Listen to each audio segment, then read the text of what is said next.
Good morning.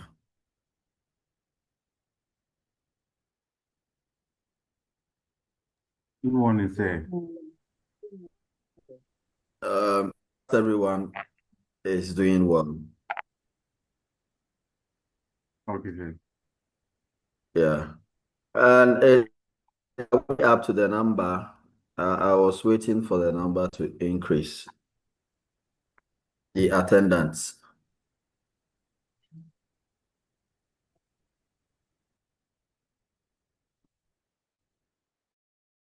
Um, Cosgrove, how many are we?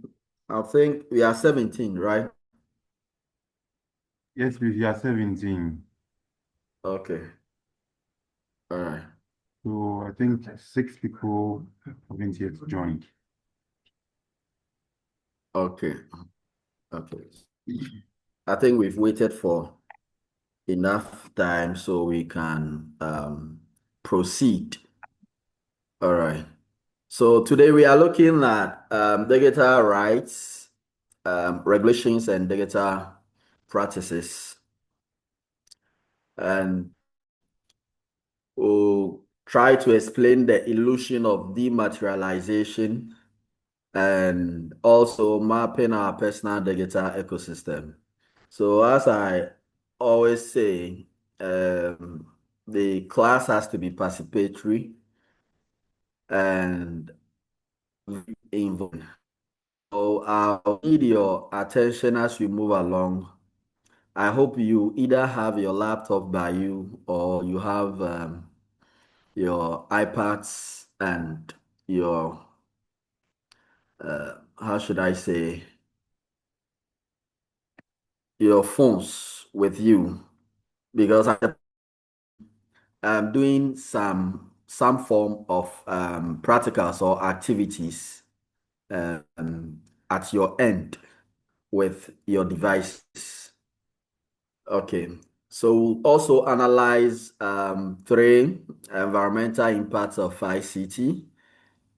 We'll try to evaluate sustainability challenges of smartphone life cycle and also calculate the carbon impact of everyday digital practices and apply the principles of low energy coding to design or critic a software feature, evaluate circular economy strategies and suggest one or two interventions for reducing e-waste and assess the effectiveness of digital sustainability policies.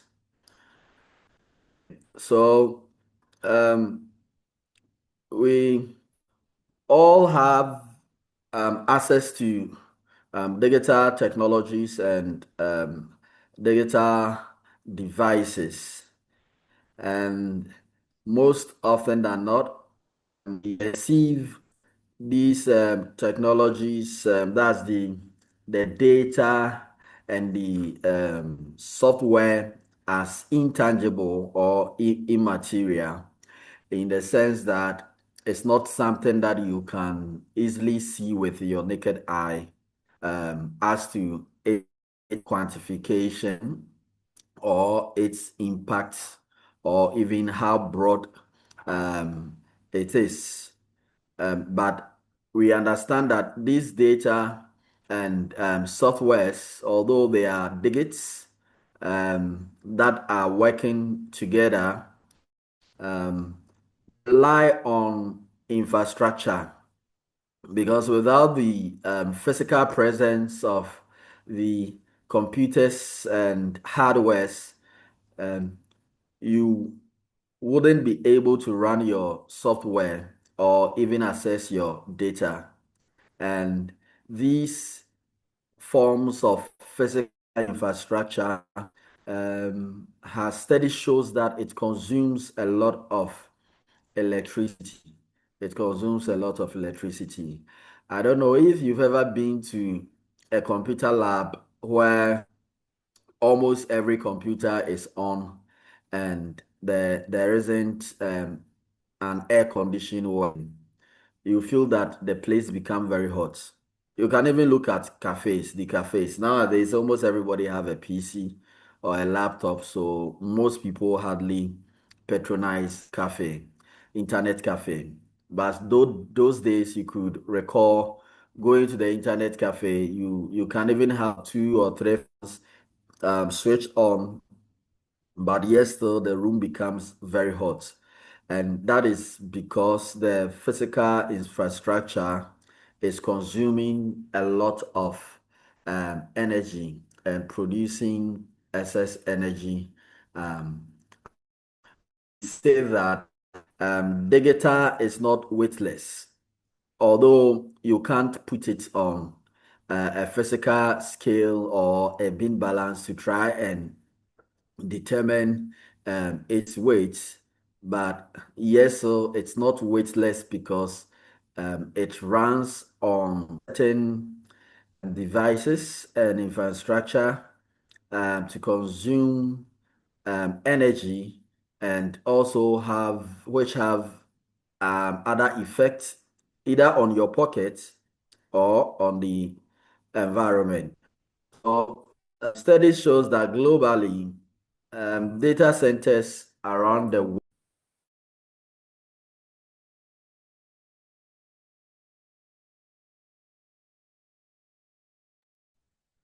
data centers around the world consume percent of the global electricity, and that is huge. 1% of global electricity. Um, Looking at the number of the amount of electricity consumed per every country, and 1% goes to data center.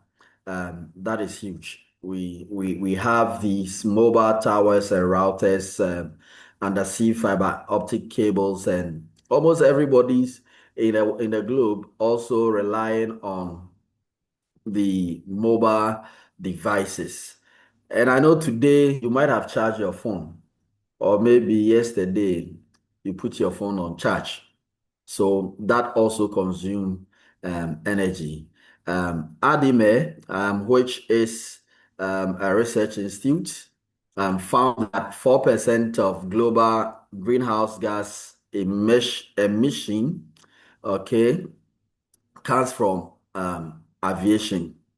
It comes from aviation. But when so you can imagine the number of, just for you to understand and appreciate its impact. Just imagine the number of airplanes in the world. If you look at Kotoka alone, and there are like thousands of airports around the globe. Look at the number of airplanes and all these airplanes always being in flight mode and producing huge volumes of gases that affects the ozone layer. Okay, so we say that when it comes to digital life and digital devices globally, um, we are using or putting almost the same amount of effects on the green gas. So we just want to map our digital ecosystem, and um, I want you to do something briefly. Before that, who can tell us the number of device use in a day, the number of devices as digital devices that you are using uh, within a day? Um, the number or types of softwares that you rely on, the number of softwares that you rely on, either apps or data storages. Please, is the question clear? Yeah, Doc, I I need to correct the question a bit. So the devices are the physical equipment that we use, and then the software Yes. and facilities would also be part, is it? Yes. For instance, if I'm using mobile app, like the Mm-hmm. MTN mobile app, am I going to count that in this one? Yeah, yes, you have to capture it. So, yeah. So, for And then we instance, maybe you are using one phone or two phones, or you have a desktop PC, you have a laptop. You want to know across board these devices that you are using. Then now you can go to the I mean, you might be using a lot of apps, but just concentrate on maybe possibly the regular apps that you are used to, either at work or at home, official or personal. Then if it's data storage, if you have some form of data storage that you use also, you can mention them. So okay, I just so want one or yes, Eric, go ahead. I use so online storage. I sometimes use OneDrive, and then I also use mobile app, MTN mobile app. I use my Snapchat mobile app, and then in terms of physical devices, I use the laptop. I use a mobile phone. Maybe these are just a few I can count. Okay, so how many laptops, how many mobile phones? I use one mobile phone, one laptop. Okay, that's good. Are you on WhatsApp? WhatsApp. I'm on Facebook. I'm on LinkedIn, but I normally don't go there. I'm more regular on WhatsApp. Okay, okay, that's good. So who else, please? Yes, so this is Anthony Gazy. Yeah. Well, can you hear me? Yes, go ahead, please. So when it And comes to devices, I use my phone and my laptop. Then with the apps, I use WhatsApp, I use Copilot, I use OneDrive, I use Teams, I use what do you call it? Excel. I also use what do you email. Then I use my Yahoo too. The WhatsApp, I use two of them. I use the WhatsApp business, then the normal WhatsApp. Then I use LinkedIn as well together with Facebook. So these are the things I use normally in a day. okay, So say okay. almost I'm using everything. Mm, mm. Yes, we use Copilot So that at work too as well. Then all right. ChatGTP. That, sure. Um, yes, who else? Lord King. Lord King. I think this is the first time I'm seeing this name. If I'm wrong, kindly correct me.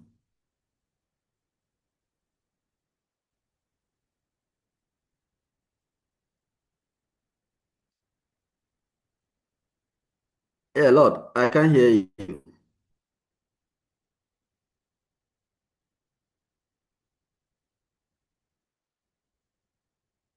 Hello. Okay, so I think he might have a technical challenge. Who else can take us through? Any lady? Fafa Afi. Hi, Doctor. I'm here. Okay, so I use smartphones. I use two smartphones, one for myself and then the office. I use a desktop and a laptop in the office. The streaming devices, I use an earpiece.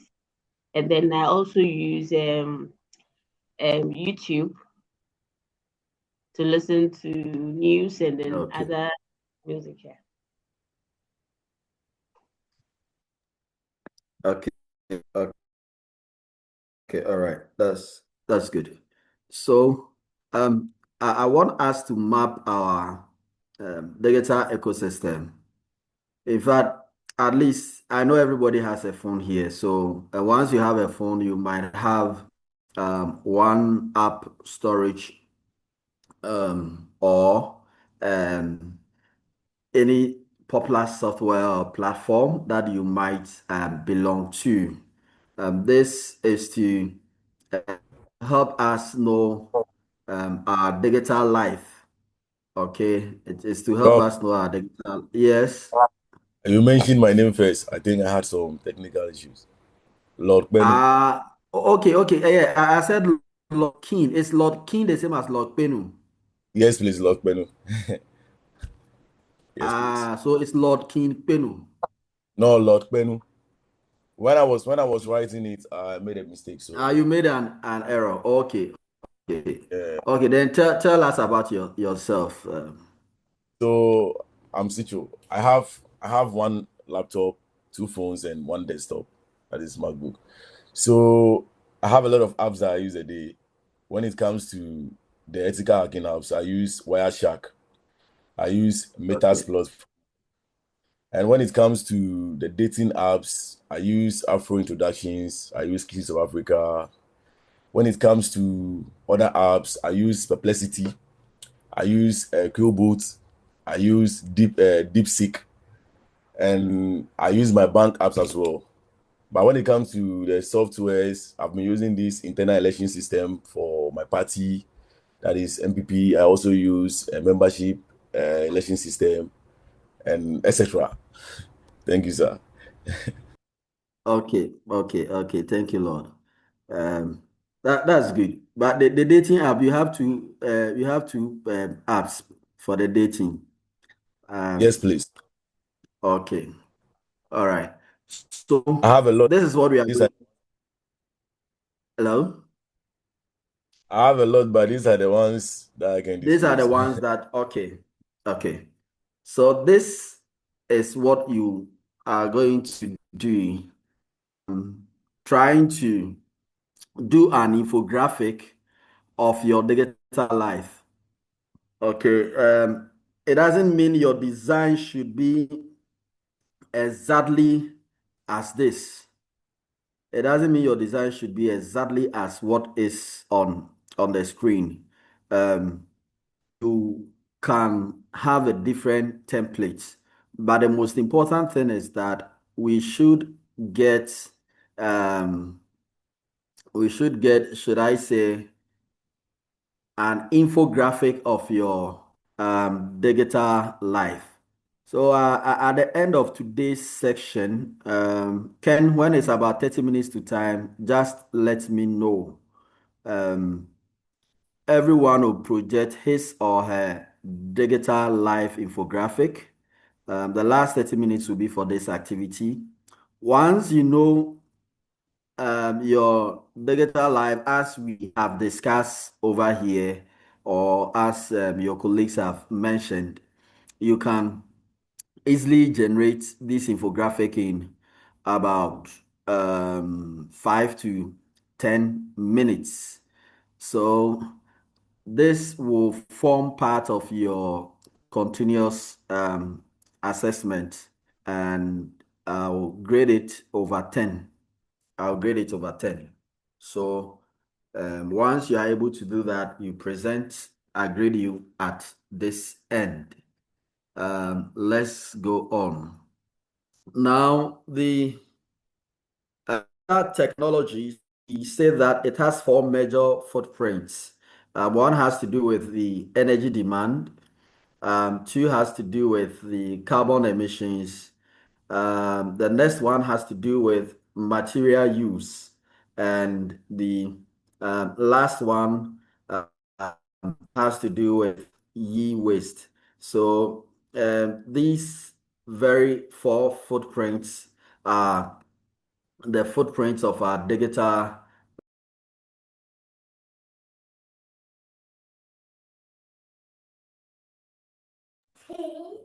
These are the four footprints. So although we might see the digital life as somehow invisible and yes, but looking at their footprints, it tells you the are able to have on our environment. Okay, so the study shows that in producing one smart phone, that's the phone that you have. This is at the production level. Per question, this generates 85 kilogram of carbon dioxide. That is at the factory level. And 85 kg of carbon dioxide is equivalent to you driving for almost 300 kilometers. And that should be like from here to Kumasi. Um, if my calculation is right, it might be from here to possibly Kumasi. The emission out of the vehicle, the effects that it has on the environment, that same effect happens when one smartphone is produced at the factory. So we look at the life cycle of our device, and I know that in your house you might have one or two smartphones that you are currently not using, and you've either decided to keep it for future reference.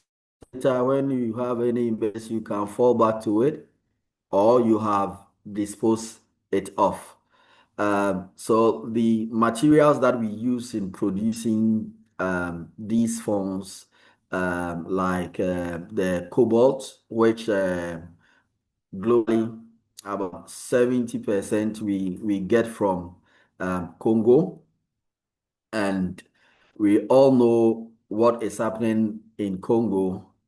I mean, war, civil war, and a whole lot of politics and global influence on the livelihood of the people, including their environment. And it's more like a race to take over their natural resources. So these are some of the effects that we might not know or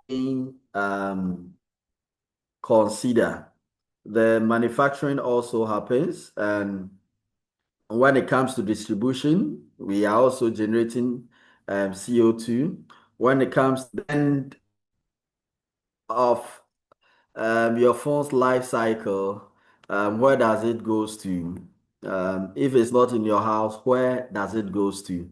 You might just dispose it off in the bin, and where does it end?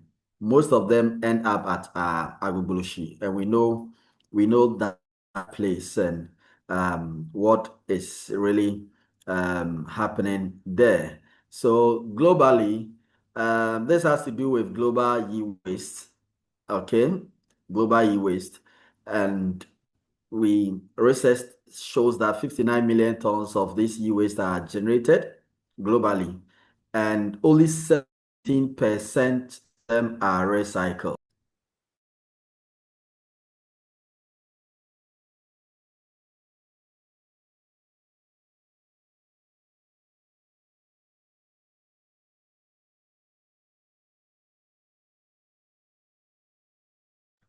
And just 17% is recycled. So it tells you the number of waste that you and I mean, all of us collectively are producing to the environment. Okay, so I just want you to listen to this attentively. Let's.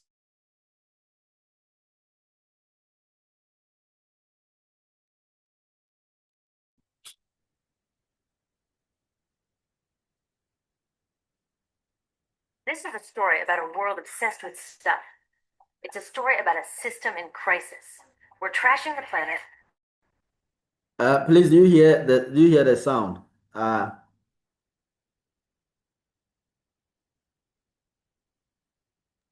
Trashing sir. it. Prof, And we're it, it, I Yeah. don't know what Hello? or whatever. We hear it, Please, I but didn't get you. Ah, yeah, you I'm saying did. that we Okay, yes, it. okay. So I just paused it. So let me restart.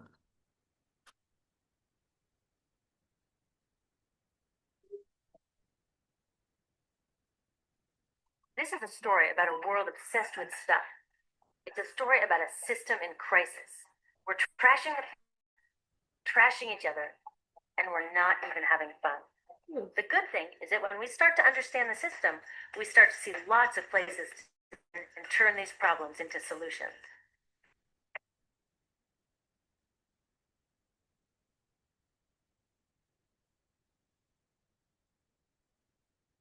The other day, I couldn't find my computer charger. My computer is my lifeline to my work, my friends, my music. So I looked everywhere, even in that drawer where this lives. You have one too. A tangle of old chargers, the sad remains of electronics past. How do they end up with so many of these things? It's not like I'm always after the latest gadget. My old devices broke or became so ugly they couldn't use them anymore. And not one of these old chargers fits my computer. Ugh! This isn't just bad luck, it's bad design. I call it design for the dump. Sounds crazy, right? But when you're trying to sell lots of stuff, it makes perfect sense. It's a key strategy of the companies that make our electronics. In fact, it's a key part of our whole unsustainable materials economy. Design for the dump means making stuff to be thrown away quickly. Today's electronics are hard to upgrade, easy to break, and impractical to repair. My DVD player broke and I took it to a shop to get fixed. The repair guy wanted $50 just to look at it. A new one at Target cost 39 bucks. In the 1960s, Gordon Moore, the giant brain and semiconductor pioneer, predicted that electronics designers could double processing months. He's been right. This is called Moore's Law. But somehow the bosses of these genius designers got it all twisted up. They seem to think that Moore's Law means every 18 months we have to throw out our old electronics and buy more. Problem is, the 18 months that we use these things are just a blip in their entire life cycle. And that's where the designers aren't just causing a pain in our wallets, they're causing a global toxic emergency. You see, electronics start where most stuff starts, in mines and factories. Many of our gadgets are made from 1,000 different materials, shipped from around the world to assembly plants. They determine products using loads of toxic chemicals like PVC, mercury, solvents, and flame retardants. Today, this usually happens in far off places that are hard to monitor, but it used to happen near my home in Silicon Valley, which, thanks to the electronics industry, is one of the most poisoned communities in the US. IBM's own data revealed that its workers making computer chips had 40% more miscarriages and were significantly more likely to die from blood, brain, and kidney cancer. The same thing is starting to happen all around the world. It turns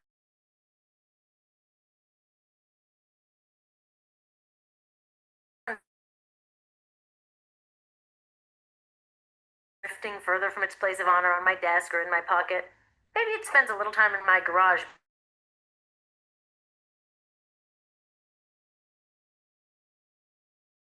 before being tossed out.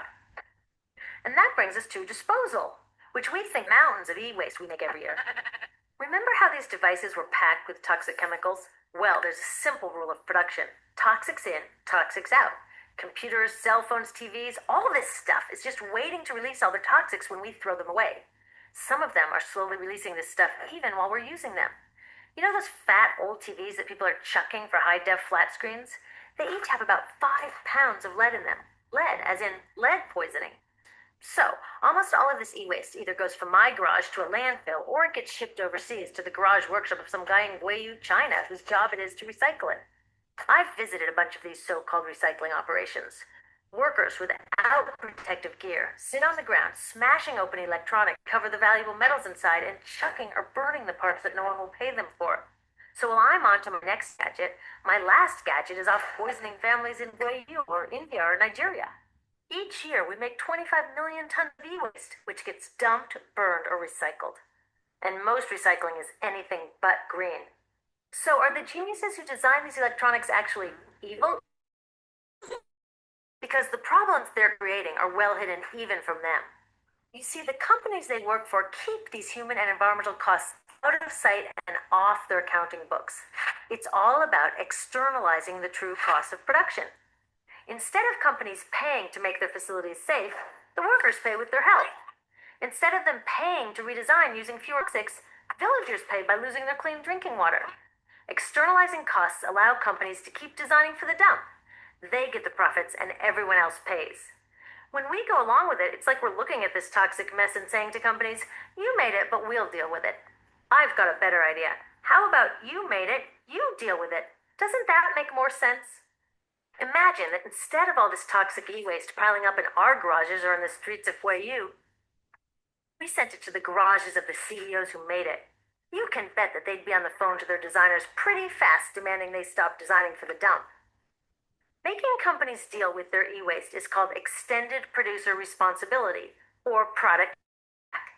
If all these old gadgets were their problem, it would be cheaper for them to just design them longer lasting, less toxic, and more recyclable in the first place.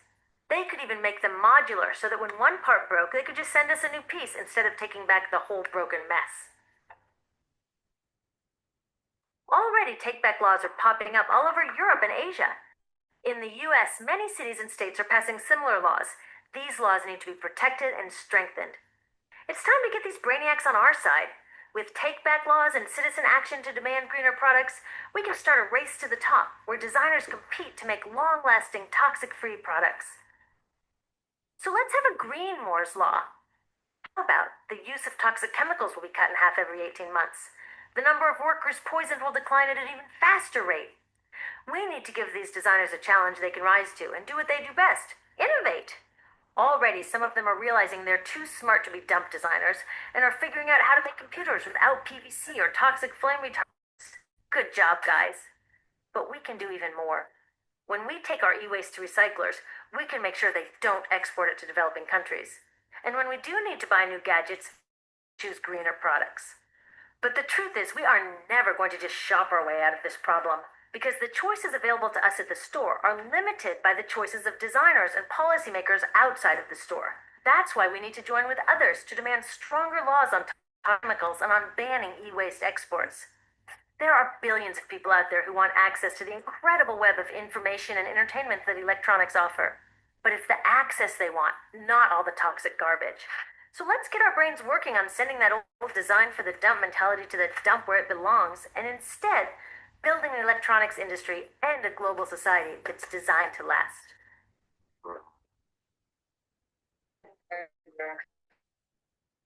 Okay.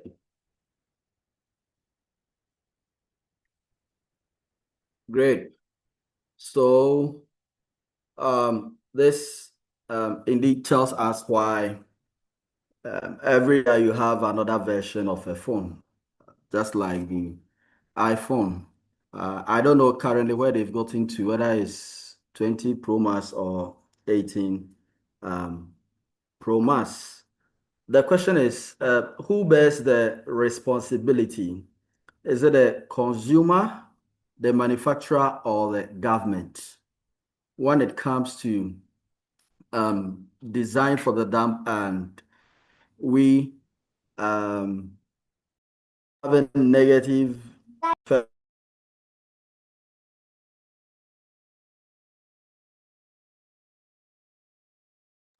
and we having this form of negative digital effects on our environment? Who should bear the responsibility? Yes. Hello,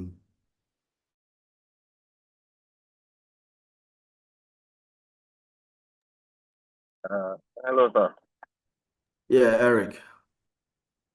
Prof, I think it's a joint project that we should all get on board to solve. The reason being, all of us have benefited on the way,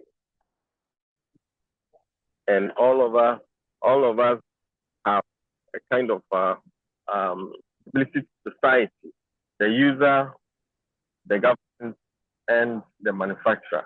So I think this is the point where the manufacturer should be looking at corporate social responsibility, and bear a bit of the brand. Government looking at it, social track with the people, and you, the consumer, the final user, should also have an input into that. Thank you.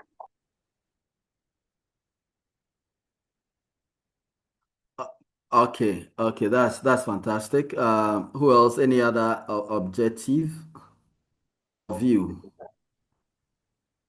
Yeah, sir. Yes, William. Yeah, I think I go with the earlier submission. We all bear responsibilities in this, consumers, manufacturers, governments.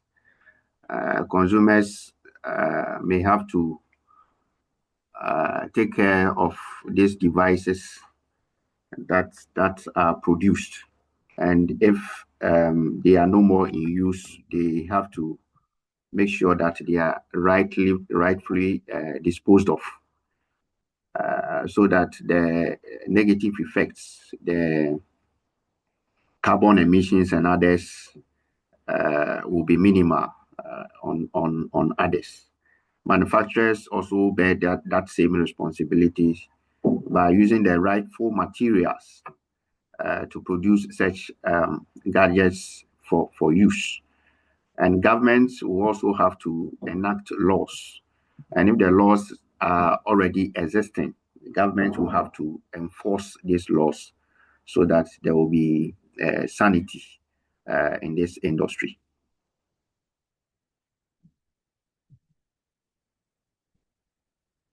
Okay, that's great, William. But don't you think that the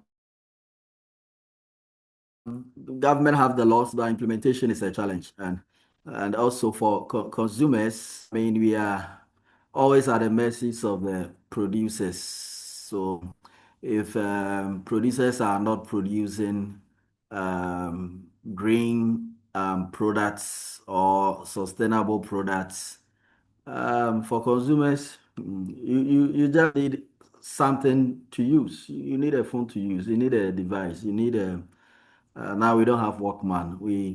You need an airport. You need all these things. So, and to be frank, even most of consumers hardly read about the manual that is given to them anytime they purchase these phones or devices.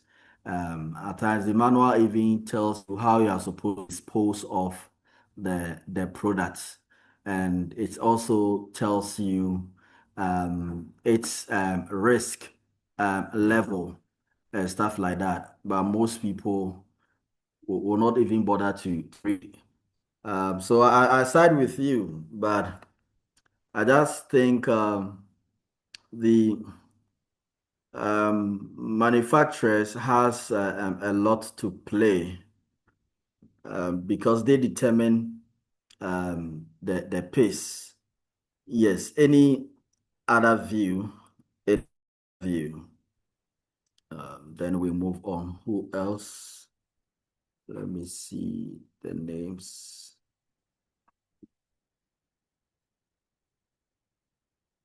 Yeah, Paul. Paul, I've not heard your voice. Sefako. Then KO. Who is KO? KO.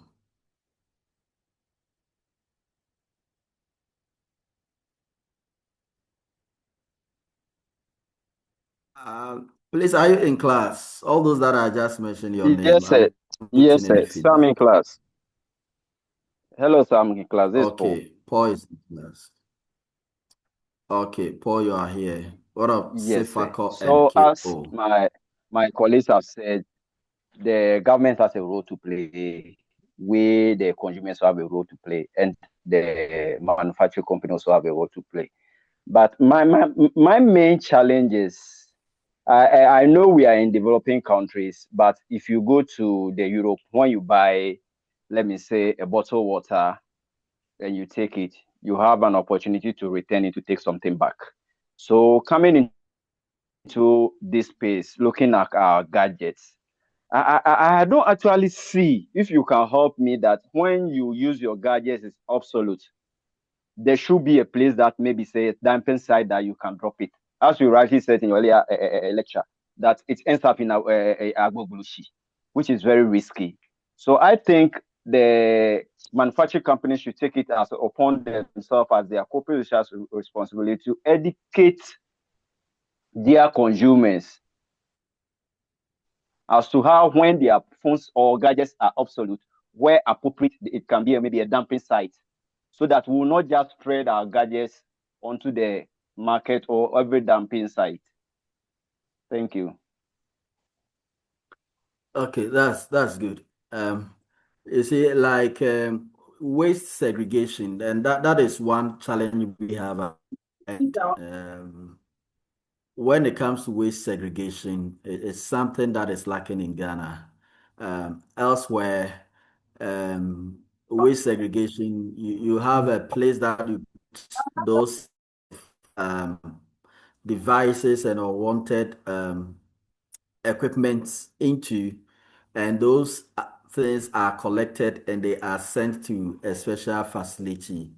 But in Ghana, apart from some few institutions who try to do waste segregation by having specific bins for every kind of waste, especially the hospitals, hardly will be um, within our vicinities or even by these waste collectors. And all these also contributes to this form of challenge we having as a country. So I agree with all of you that indeed is a corporate responsibility of all stakeholders, both consumers, manufacturers, and government. Because if consumers are also mounting pressure on the government will try to implement its laws and get things to be done in the right way. And consumers, manufacturers will also be forced to indeed try to re-strategize and produce according to the requirements of the country. And as you may know, when it comes to even China goods, there is a certain grade and requirement that America, US will always demand that certain goods coming to their country should meet a certain form of requirements. But in the third world or developing countries, anything goes. And most of the time, we prefer the cheaper ones that has a lot of issues. Okay, just like what is happening nowadays. Have you cut your mattress? And I don't know how many of you have cut your mattress. That's if you are not using latex or ash foam. And that is really what happens. So we all have that responsibility to play a part in ensuring that get the right that devices and equipment that last long, and also when it comes to trying to dispose it, there should be some form of medium that we can do this disposal. We go further with some of the things that we can do when it comes to disposing of our devices. So here, oh, sorry, my slide just went off. Let me reshare.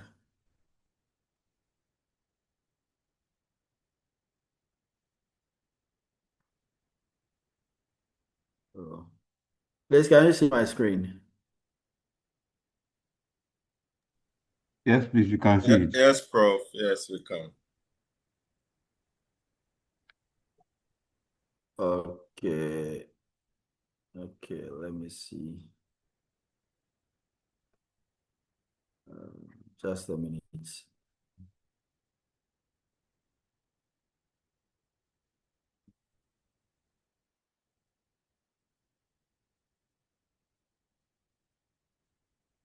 Okay, all right. So um over here, we wouldn't spend much time on this slide, but just for you to know the effects that we our negative service has on our environment and the cost involved. Emails alone, who would have thought that sending an email is something that has an effect on the environment? And you see that mails with large attachment can generate up to 50 grams of carbon dioxide emission. So globally, emails alone that everybody is sending contributes to about 150 million tons of carbon dioxide annually. When it comes to streaming, your videos, Netflix and drafts and all those kind of streaming platform, smartphones generate almost about 0.2 to 0.7 kg of carbon dioxide. Now, if you want to know the weight of 1 gram of carbon dioxide, you just have to look at the cube sugar, those cube sugar. Every cubic sugar is 1 gram. So if large emails with large attachments producing 50 gram, then we are talking of about 50 cubes of sugar. In this case, it's not sugar, but of carbon dioxide. And the cloud storage, I heard some people talking about OneDrive, Google storage, and other things. Storing 1 terabyte of data in the cloud a month, you are consuming 3.2 kilowatts per hour of electricity. That's storing 1 terabyte of data in the cloud per month. And that is why most of these cloud services will always put a restriction on the freemium and charge for the premium. So the freemium, you have a very little capacity that they give it to you for free. And actually, they are not doing you good. You might think they are doing you good. It's free, but it's a bit, because once you keep on using it and you become used to it and you are enjoying it, at a certain point, your storage becomes full. You are not receiving emails. You are not able to send emails. You are forced to sign on to the premium and be paying monthly subscription. So is what happens. Every digital life has an effect on the environment. In 2025, that is somewhere last year, um, someone just asked Sam Altman. Sam Altman is one of the co-founders of OpenAI, and their popular platform or product is the ChatGPT that most of you are aware of. And he asked that he wonder how much money OpenAI lost in electricity costs from people saying please and thank you to their models. And Sam Altman said tens of millions of dollars were spent. You never know. So, and you can Google on this. So, people sending please, like you are talking to a chat boss, it's just a machine, it's just a robot. And because of how the conversation looks like, and at times the chatbot can be antic, depending on how you engage it. Because of how it tried to personalize itself, you might feel like you are dealing with a human being or a proper person. So you try to use those kind of things, please, kindly, and thank you, and those kind of words or gestures. Okay, these according to Sam Altman, generates has a lot, it's really costing them. And there was a release that they even trying to tell people not to be telling the chatbot please and thank you. Just go straight, engage it. Once you are done, you move to the next thing you want to do. You shouldn't be engaging it in that way because um, in it is in small quantity, but looking at the net, the number of please and thank you that is coming or that is stored on their database is consuming a whole lot of electricity. And so green IT and energy efficient computing, we say, is the future and the now. That is what we are supposed to do. Sustainable hardware practices. Um, why this? I'm doing marketing. Why are we talking about green IT and energy computing and stuff? You might be on a board, you might be the marketing director, you might be the MD.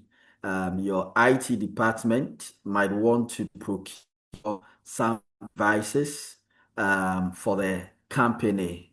Um, you having this thing in mind would have to inform you as to the requirements of those devices by looking at its energy efficiency, by looking at even how those devices were even produced, whether it's really green as it is or uh, devices. So these are some of the things that you look at because the net effect is that every decision that you take when it comes to the digital life either affect your pockets or the pockets of your institution because they all have financial implication.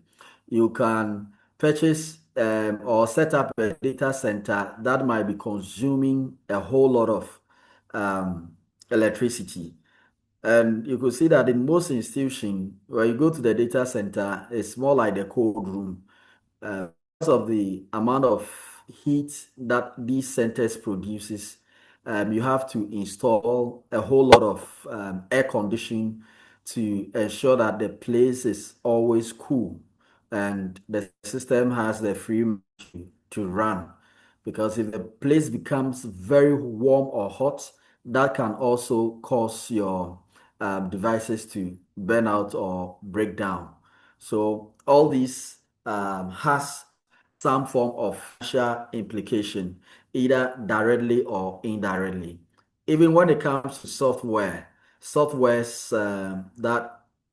that runs, we have green coding and we have the regular coding. So the green coding has to do with the using I should say the smartest way possible or the easiest way possible in running.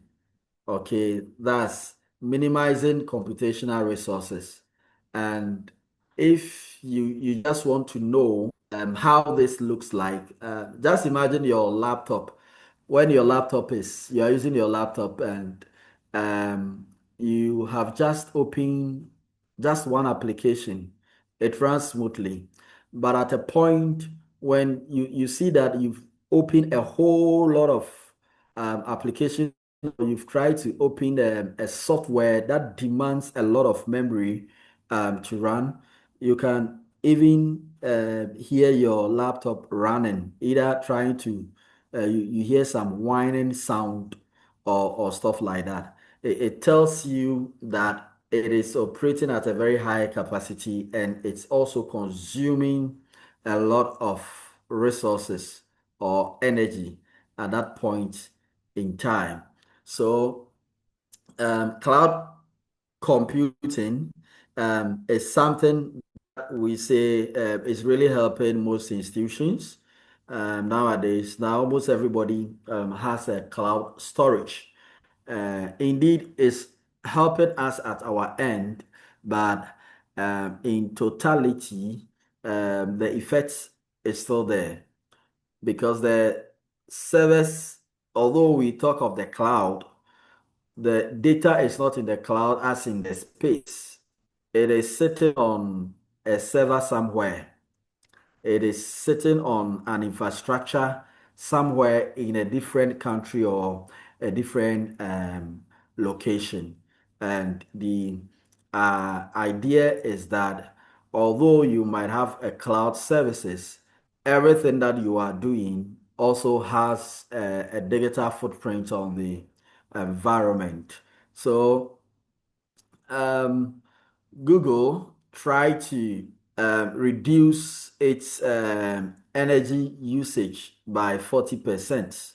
They tried to reduce their energy usage by 40%. And I mean, someone can Google this out and just tell us, all of you have phones.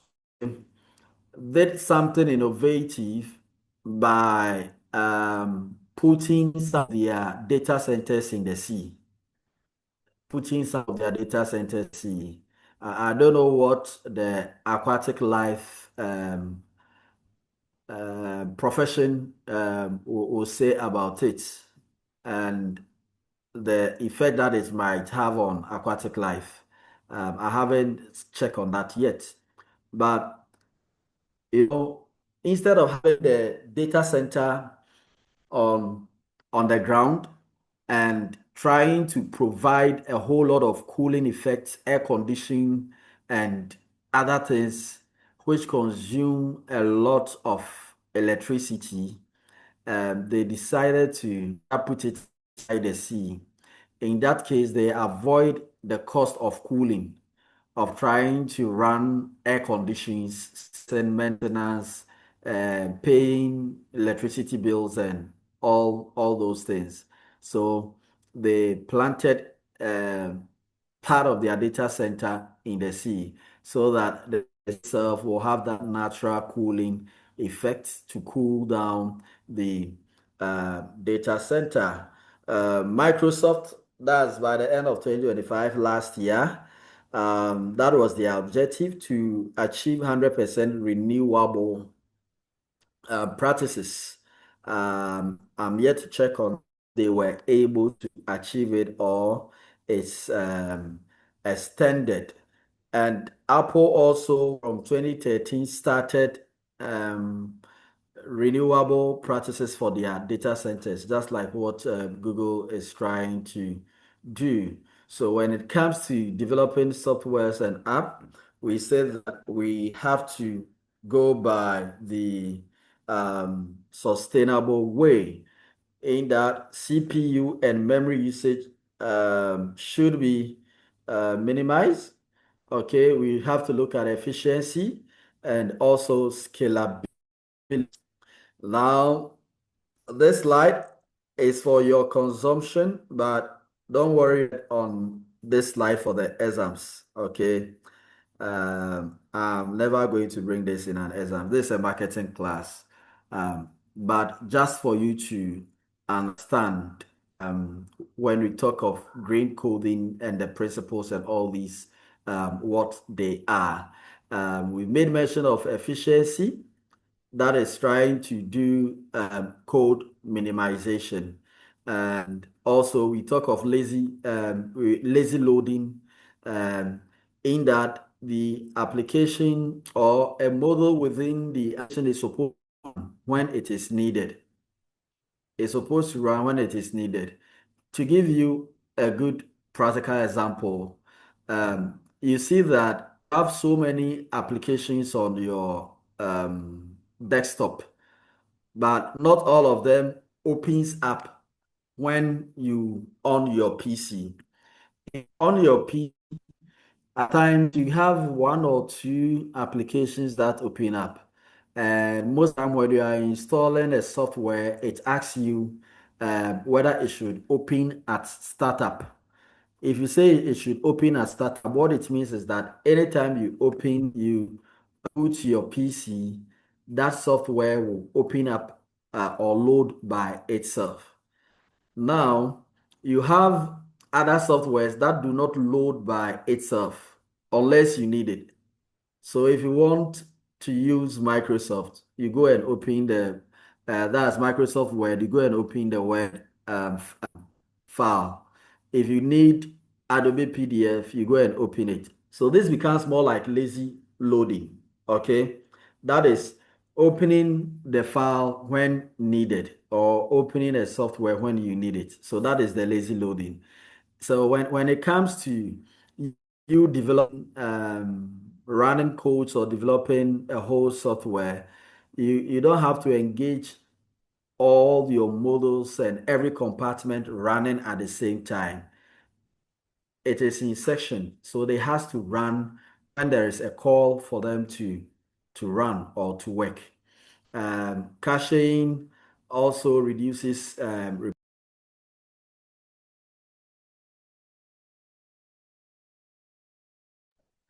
and also optimizing algorithm, the use of O and ON square, don't worry yourself. Then monitoring performance. This also helps in you detecting energy hawks. And even with your own desktop, if you want to increase performance, at times you have to do this defragmentation, at times you have to clear your cache, at times you have to even try to find out applications that are running at the background. And even for your phone, when your phones are running slow, applications that are run at the background. And most of the time, these applications consume your data without you knowing. So now data has become somehow better compared to previously. So more or less, it's like you buy data, you don't know what and what you've actually used your data for, but the your data keeps on running down. And at times you might think that MTN has stolen your data, but that's not the case. You might get a lot of hidden applications using them or not. And all these things also affect um, your finances as well. When we come to websites, now website, almost everybody, every institution has a website. Um, website. In designing website, whether you are using, you are doing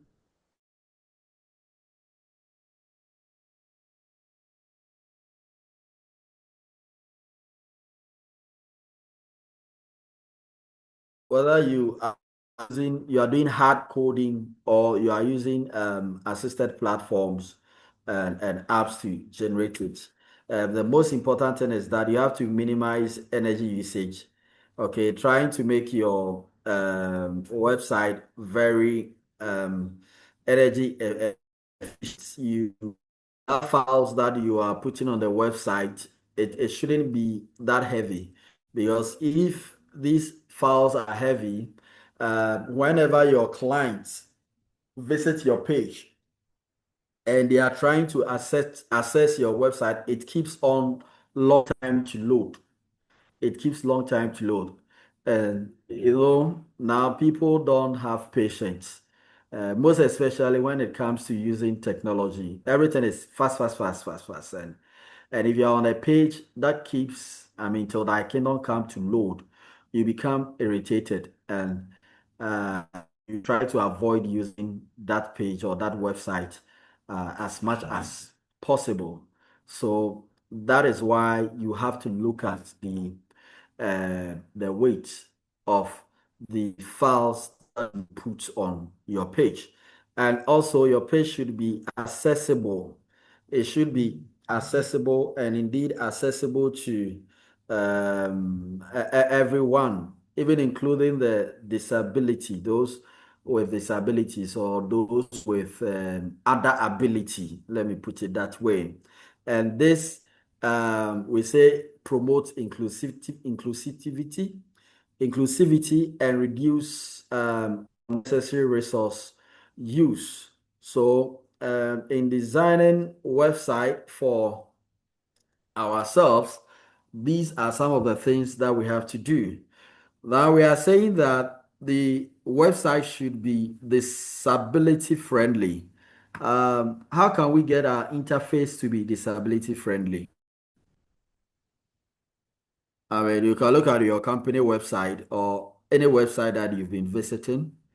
Is it disability friendly? And if not, how can we get it to be disability friendly?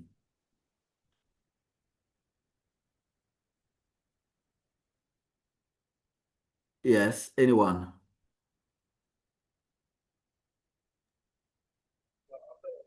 I know that there existent some facilities that are disability friendly. So what it means is that you'd have to bring on board these facilities to enable those with disability be able to use your software. Yeah. Okay, so what are those facilities? I think facilities is broad. So if you can throw light on that. Okay, so when you take, for instance, the use of the computer, I think they have something they call toggle, which helps the blind to identify which which key they are tapping on the keyboard. And there are some kinds of vibrations that have been programmed that inform them of what they are doing in the system. Yeah. Okay, that's good. That's good. Any other submission? Elias, I've not heard your voice today. All those who have not spoken, the next slide, you are all going to talk. Oh, so it's better you talk now.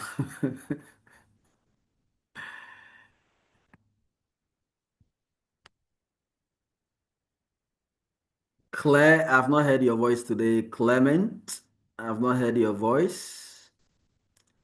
Francis, Richard, Sefako. Yes. Any other submission on how to make a website, I mean, disability friendly?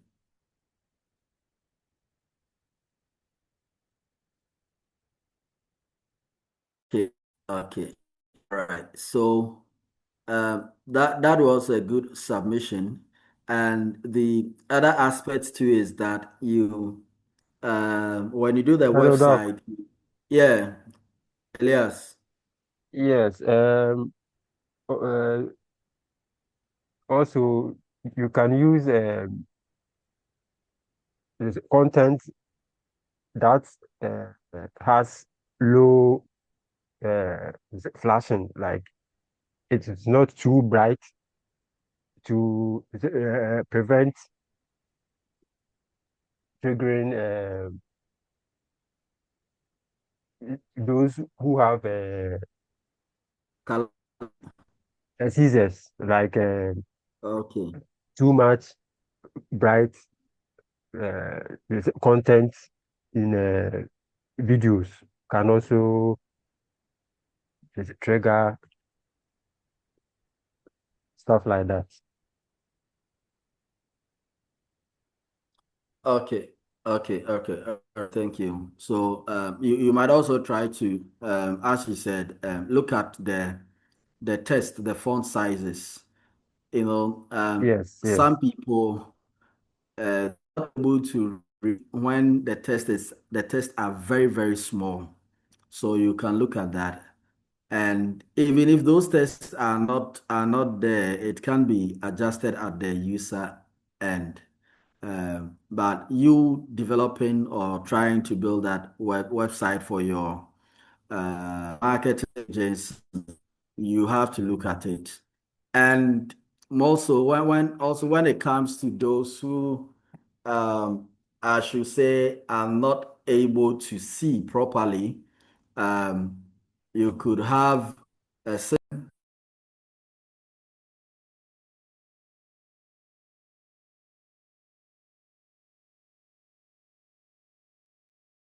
you can get an assisted I should say AI reader, okay, whereby the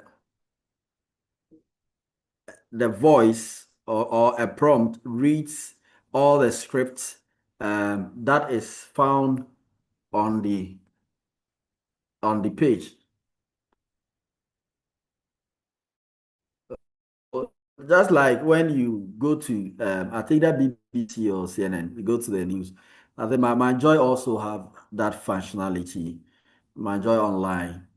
Once you go there, you can give a prompt or a command, an assisted voice read everything that is on the page out to you without you trying to read it yourself. So these are some of the things that we can do to in order to make our website friendly. All right. Now I want you to visit this website. We want to do a carbon audit and visit this website. Um, at least I want someone to check any university. Okay, use any university in the globe as a case study. Another person use any news, another use any streaming service portal. Another person use any social media platform and enter the URL into the website for us to check the carbon to do carbon audit of that very website. So once you are done, I'll stop sharing. Then you share your page or whatever you find out the report, and we all go through or discuss. So if the first person is ready, you can let me know. What it means is if the first person chooses university, news portal, streaming service, or any other thing, the other person can choose a different one. And I need everybody to try their hands on it. Visit www.websitecarbon.com. www.websitecarbon.com. And this site does a carbon trail or carbon audit of almost every website in the world that is compliant. Please, I hope it's clear.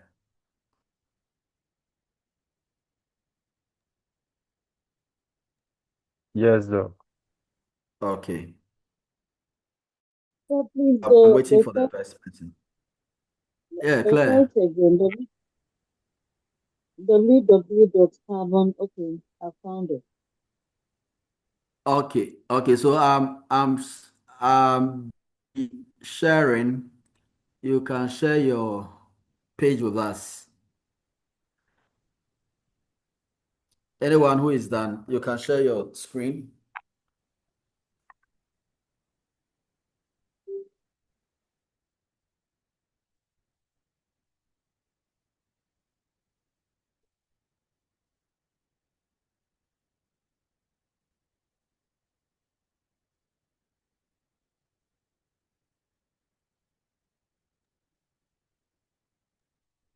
Okay, Elias. So walk us through.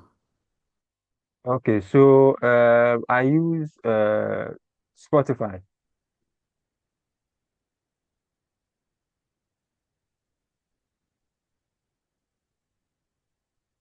for the streaming and per the uh, analysis, it is rated F on their scale. Okay. F, which means it's How do we do it? very bad.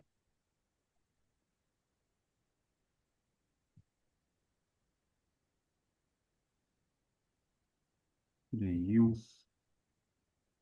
Okay, so scroll down. F means that's very bad. Looking at where the global average is, Yes. you can see the global average is happening. So that means it's very, very bad. There are a lot Yes. of information down, so you can move downwards. Down. Okay. Okay. Good. Yes. And CO2.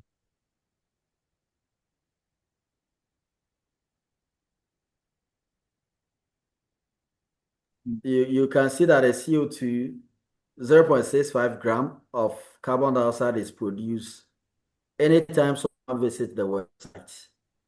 Yeah. Anytime. Good.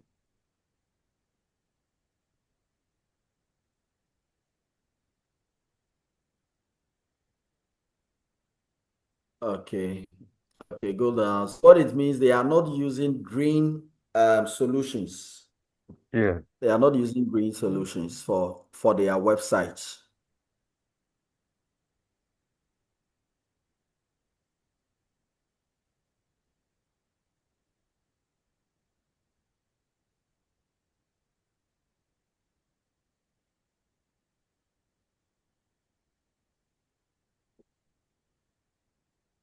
Okay. Okay. So this is just the statistics. Based on the indicator that came, this 1 year analysis with 1,000 users visiting the page. You have the plus or minus sign over there, so you can adjust the number of visitors.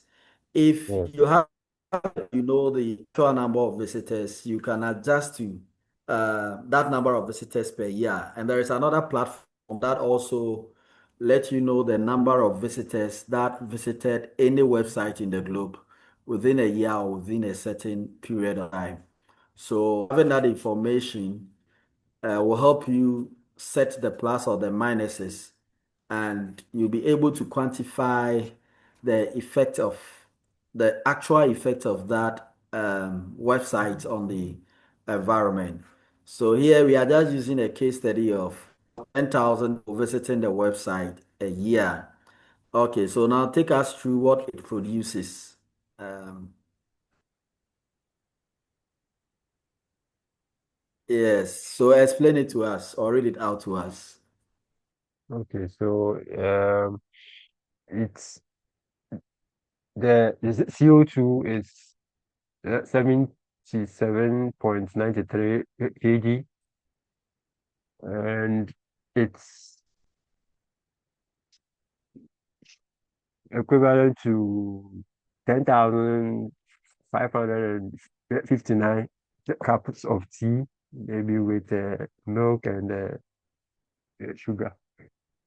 And energy, that's the 10,000 users it produce is 158 kilowatts. Yeah, which on a full charge is 13,146 on an average smartphone. And the web page also emits a lot of carbon. That is 4 trees absorbed in a year with 83 billion bubbles.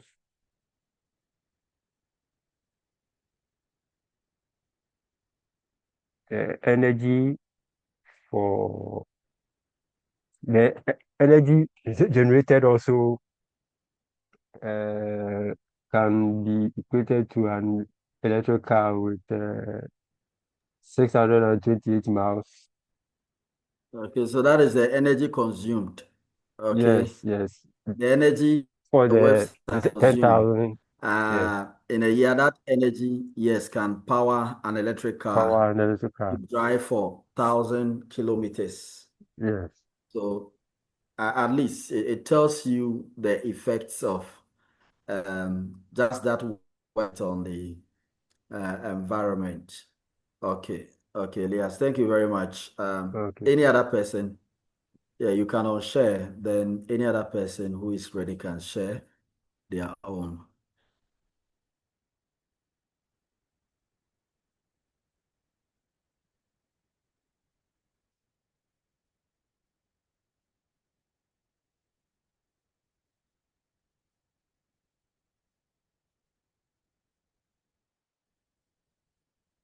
Okay, Mawan, walk us through. Yes, I keyed in the website alibaba.com. It's an e-commerce website in China.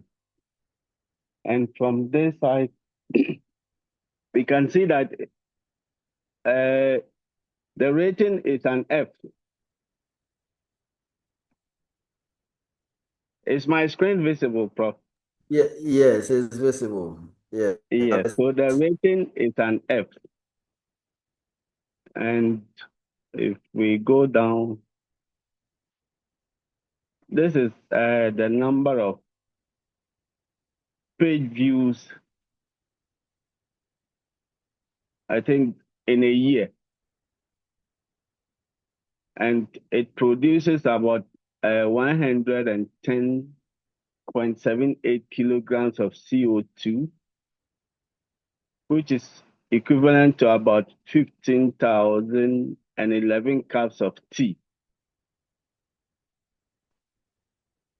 It's producing 224 kilowatts of energy, as much as CO2 as 18,688 full charges of an average smartphone.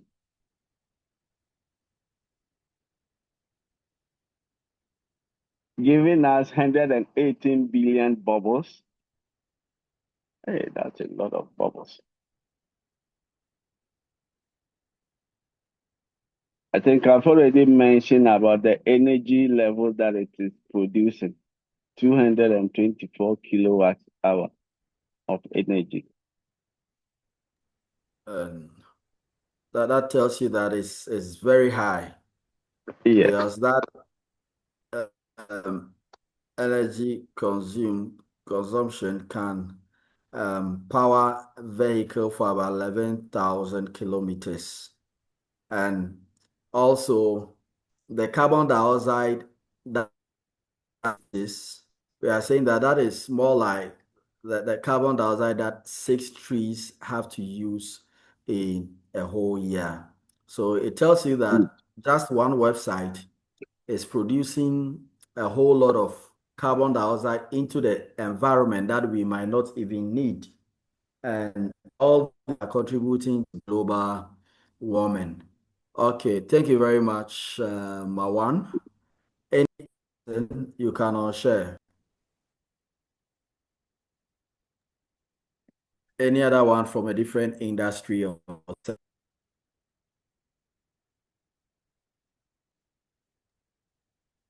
Okay, sir. So I used GCTU. Hey, Kenneth, you are using GCT. I was just, Eh? I don't know, at a glance, I was confused. So, Don't worry. I know we are not doing well. So, okay, you share. I was getting confused. Okay, let me see. Hey, where is it? So please, is my screen visible now? Yes, it's so start from the top. Yes. Yes, so see, see.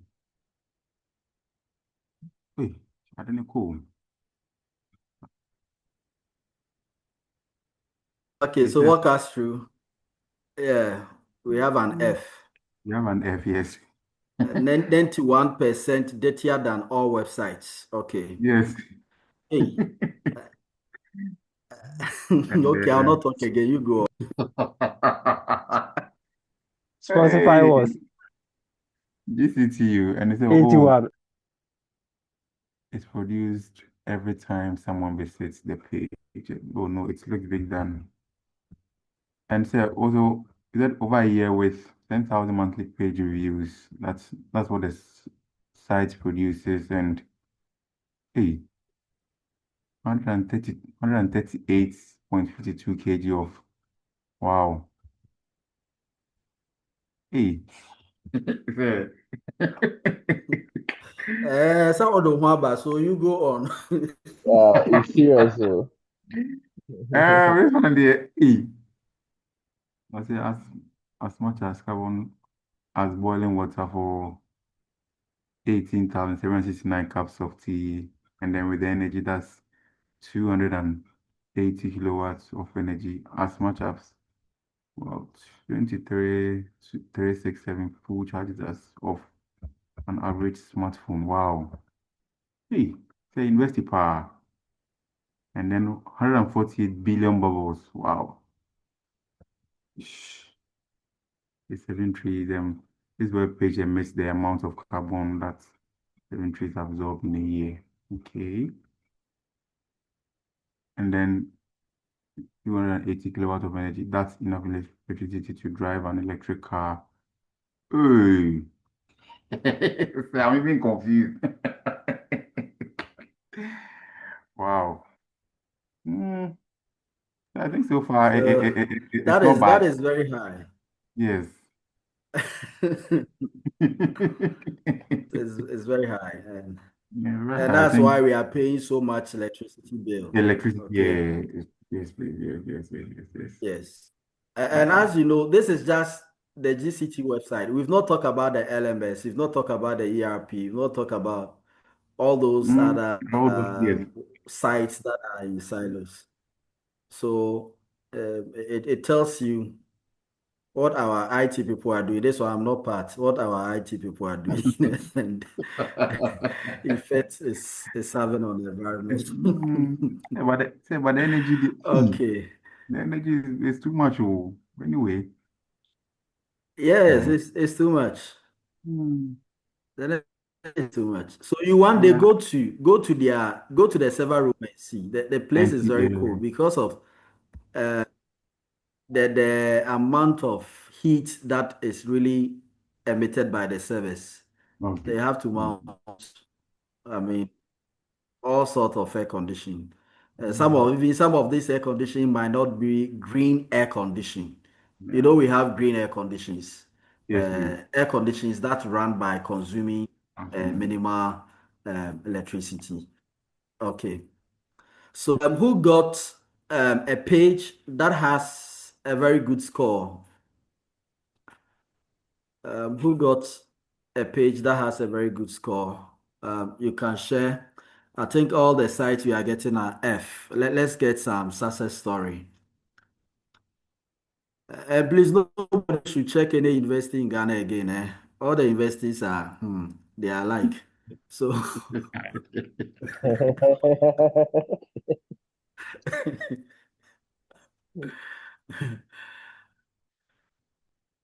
okay, who is that? So somebody should check my joy. Let's see. Someone should check my joy online. I think the other time my joy was better than BBC. Um, well, you can check any website, any other website. We just want to see if we Yes, have Doc. some I website. just I just checked Google, but Google I didn't get it. You didn't get it. Yes, What was it's the telling feedback? me sorry index. Continue to http:/google.com. No, they don't want us to see. Yes. They have blocked it. So I don't That's why I said understand. that they don't want you to see. That's why I said that this study can be done for websites that are compliant in the sense that they have metrics that will let you access their page for information, and it can be turned off as well. So, Okay, that uh, means they turn it off. Okay. yes, yes.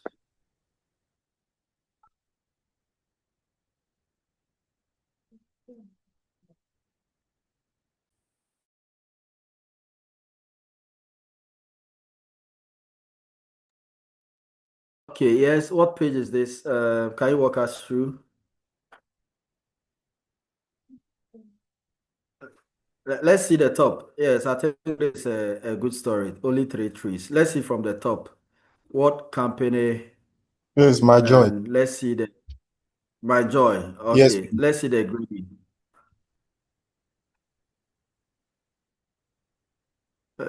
I mean that one cries still in the F4, but just that it's better than GCTU. yes. And then you have Okay. uh, and then 64 billion bubbles. Like you have these three trees.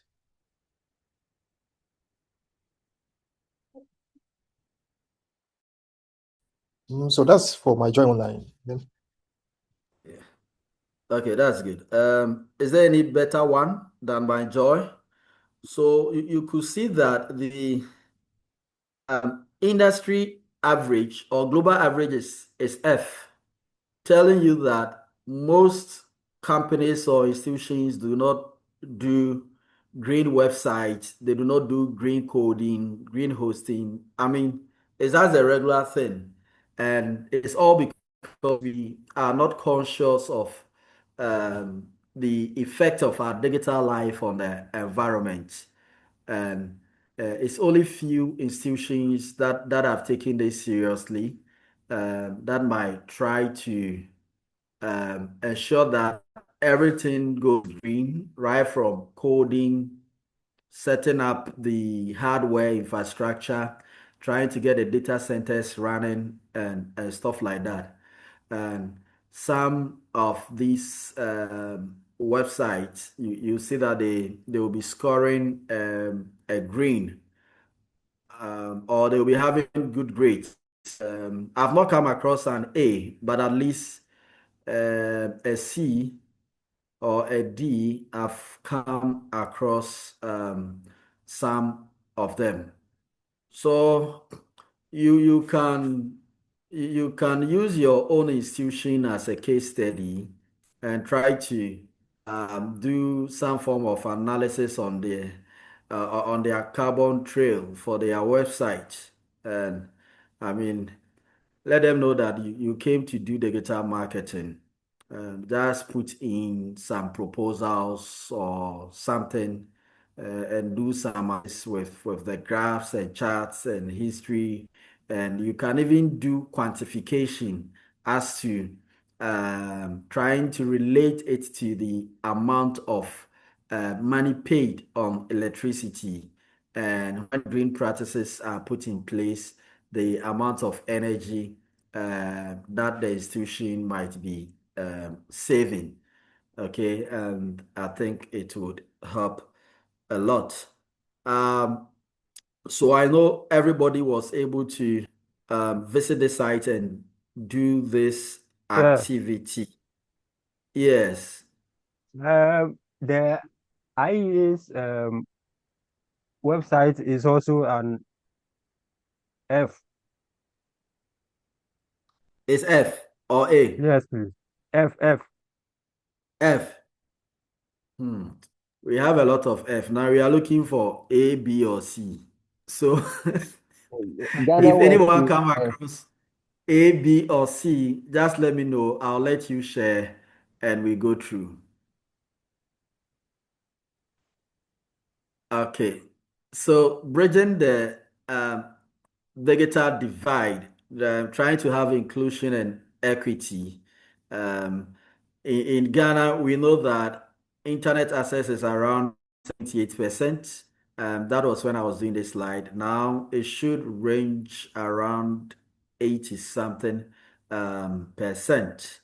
And the rural access is also reducing. I think successive governments have done well when it comes to our digital landscape.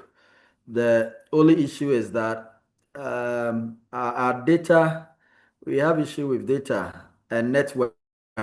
One is that we have the access to the internet, But secondly, it's not really strong. The internet connection is not really strong, and even within Accra to Accra, when you are talking to someone, the line will be breaking and latency will also be very high. And I think that is something that nowadays most people are concerned about, that the government or the is it the Ministry of Digital Sam George? Okay, Sam George Ministry is something that they have to look at. So when it comes to digital inclusion, we have it starts with digital accessibility, then it moves to digital literacy, trying to teach people how to use digital devices and stuff. Then you move to digital acceptance. And I know that now our mothers are really accepting this technology. Okay. When you go to the market, they are always on TikTok and on Facebook Live. And even when they are selling, they are still looking at their phone. Okay, it's like that disease is catching them. Being addicted to phones is very high, and that tells you that once people get informed and um, they get to know how to use these digital devices, it leads to um, usability, usefulness, and trust for all. Hello, Doc. Yes, please. I have accidentally gotten a site that is A.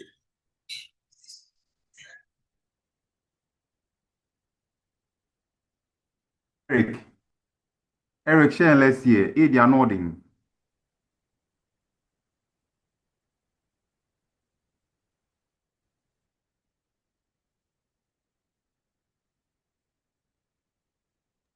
Hey, is it my internet? Good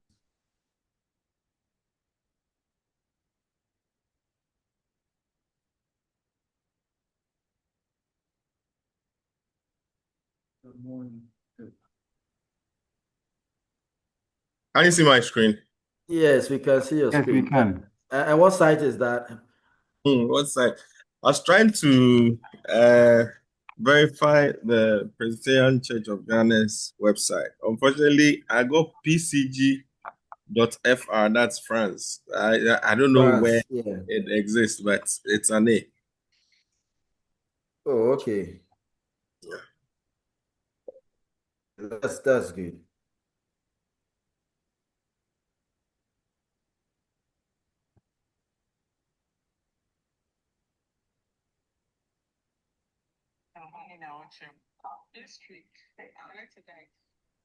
Oh, yeah, oh, oh, oh. Oh, oh, But it still does produce carbon dioxide of 8.443 Mm, kilograms. yes. But that's just For that about one, a there, you thousand. can't avoid it. You surely produce something, but just that it will be very minimal. Okay, and then 21 kilowatts per hour of energy. Okay. Then 9 billion bubbles. These ones are still about the same, just that I don't know how the rating became A because Check the tree. yeah, the tree is one. Yes. The tree is one. The bubbles, the ones we were checking, I think some were 18 billion and stuff or something like that. Oh, okay. I remember 118. Yeah. Then I think Pachi's own was it 8 billion or so? That's what or 18. Yeah. So by accident we got an A. Okay, so that's good. That's very Okay, impressive. so a few I just lovely visited their companies, website, but yeah, they are giving some hints that a few lovely companies we've worked with. So I don't know whether uh, they also A. you let's move on. BBC. It's a bomb. It's an egg. BBC. Don't mind them. Okay, sir. Thank you. All right. Thank you too. Okay, so you can share. I have. All right, so let me share my screen again. Yeah. Yeah, so I was talking about the digital accessibility, literacy, and acceptance. I remember introducing my mother-in-law to TikTok because she's always at home and might be bored and others. But at a point, we realized that every time she TikTok, and my wife was like, "But why did you introduce this old woman to this app? You are the cause of all these things."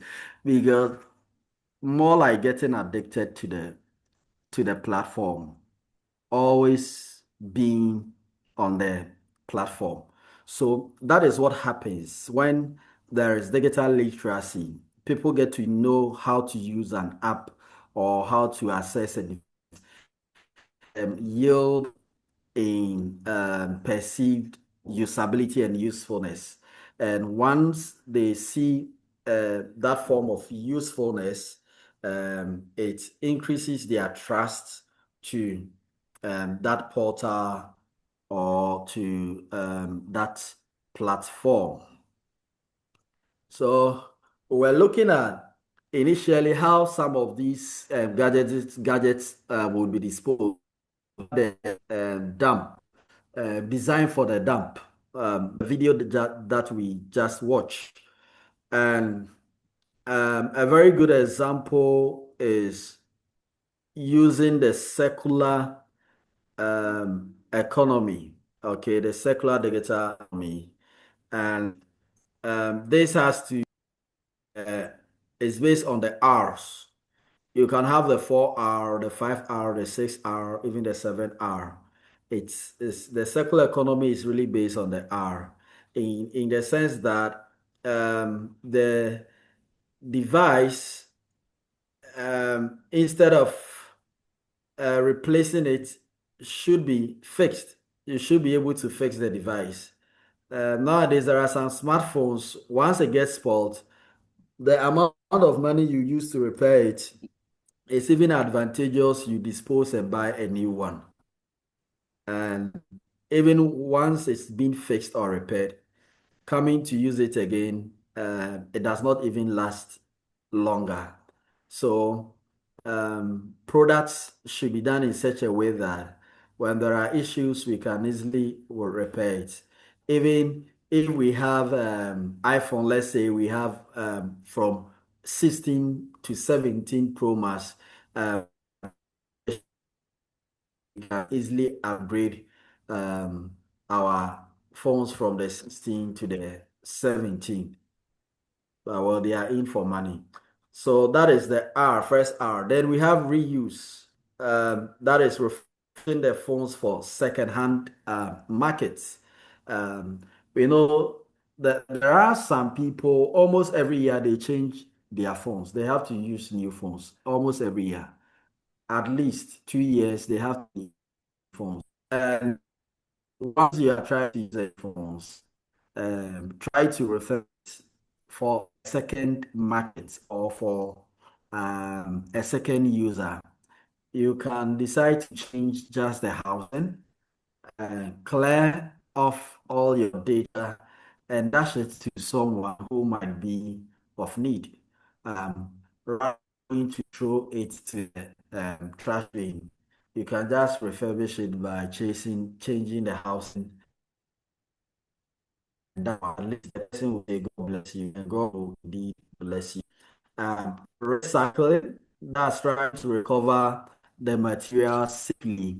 So this is what some of our guys in Abu are doing a healthy way. Apart from, let me say, Zoom, Lion, and other third parties that are also in that sector. We see most of these caliber and to pick up metals and waste devices trying to gather these devices and shipping it outside for it to be recycled redesigned, that is, build modular upgradable devices.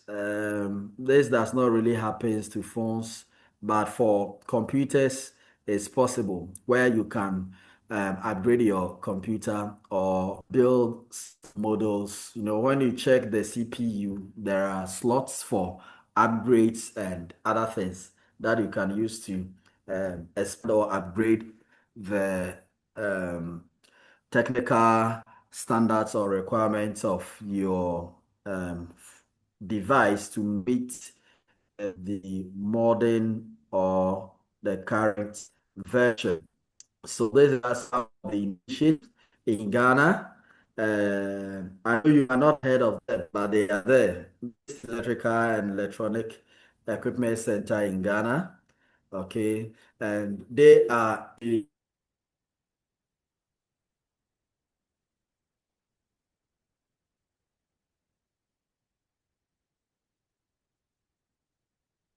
oh, yes, sorry for that break. So these centers are there, and all that they do is to do formal recycling. So when they have, as you can see on the screen, when they have access to a device that is no more of good use, they try to deassemble it and gather the various parts into compartment, try to do aggregation of parts for further processing. And these devices, you can even extract gold from them.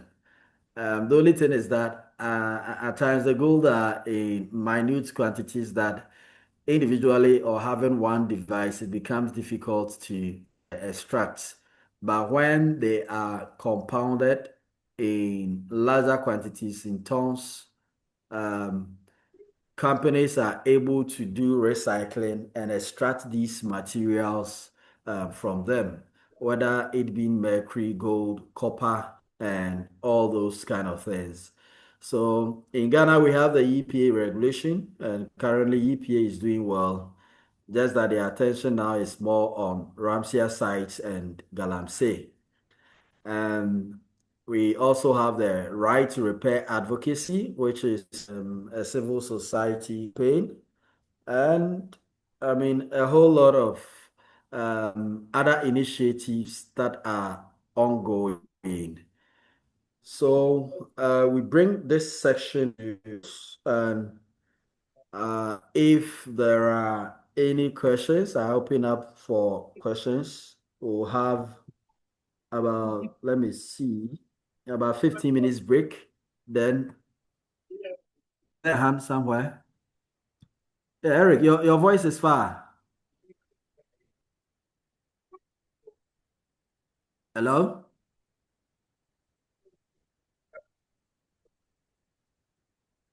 Hello? Oh, I can hardly hear Eric.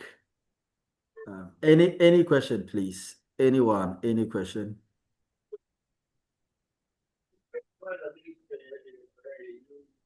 Okay, Eric, I'm still not hearing you. Kindly type in the chat box.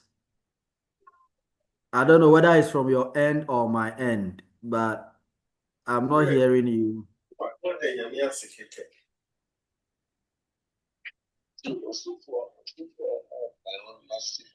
Oh, okay. So I think he's not talking to the class. All right. Any question? Uh, Yeah, William. in listing the adverse effects from these electronic devices, Yeah. you, you I think I saw E emissions and then CO2 emissions. What's the difference?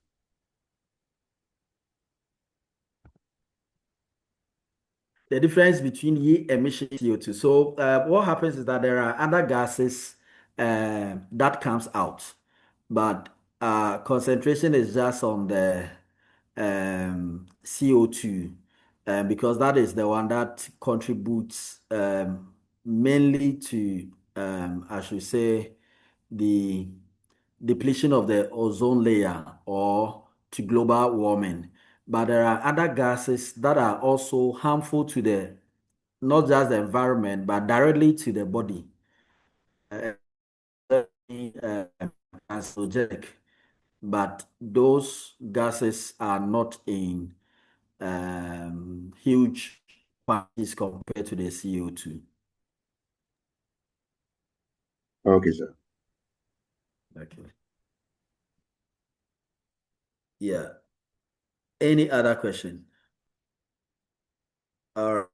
So, um, you have one activity outstanding. I know you remember, and I said 30 minutes to time. Everybody will do a presentation, then I'll grade you over 10 for continuous assessment.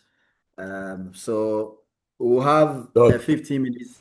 Yes, Lord. uh, please, it's not. I'm not going to ask a question, but I have a plea or suggestion about our group Okay. given to us to do. Say initially, some of us are not residing within Accra. I have most of my colleagues residing at Accra, some at Kumasi, and some of us were in the Volta region. Which one? Today's one or the other time? No, at that time, face to face. So I'm just making a plea, not today's own, sir. Can I? Can I? No, the face to face. What Yes, happens please. is that the day we have the face to face, they have to come to Accra. When they are even in We Lagos, they say, have to come. so we are just planning to do it online because after face to face, we need to come back home and prepare for exams again. So, you know what I mean, sir. I know, but Some you know the institution too. are hustlers who Okay, say, even aside, Lord, are you listening? Even aside the presentation, I think we'll still have a face-to-face that we are mandated for the face-to-face session. yes, please. We do have face to face sometimes. Or But you plan not to come for that session.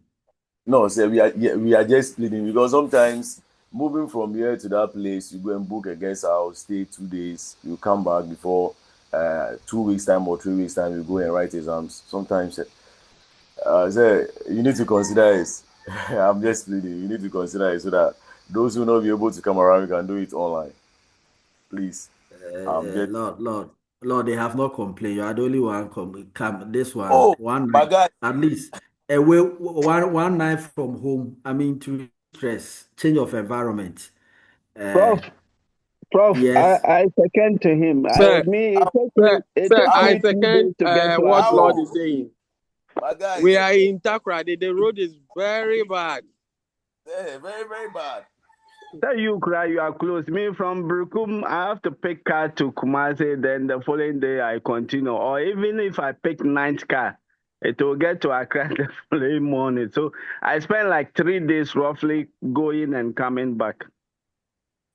But it's good for you, change of environment. Master, You stay in Brikuma, for the you don't want to go chicken, anywhere. why? You No, don't want to come to Kumasi, you don't want to Ah, oh, come to the Accra. Hey, chicken, you know, Prof. man, for the Uh, chicken.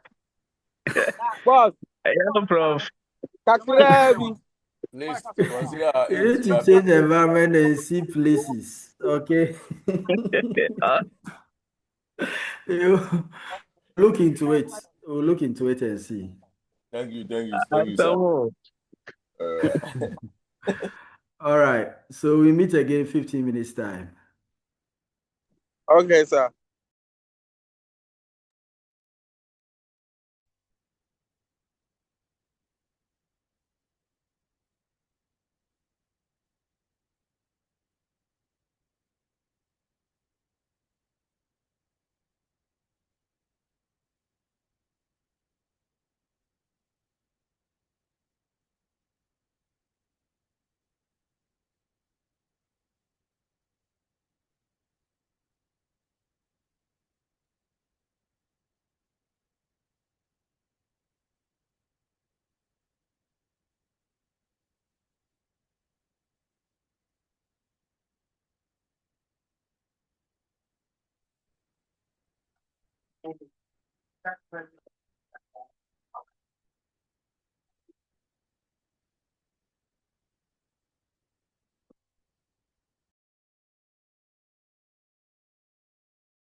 you.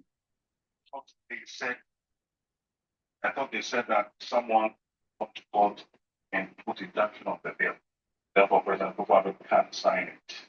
But that's what I referenced.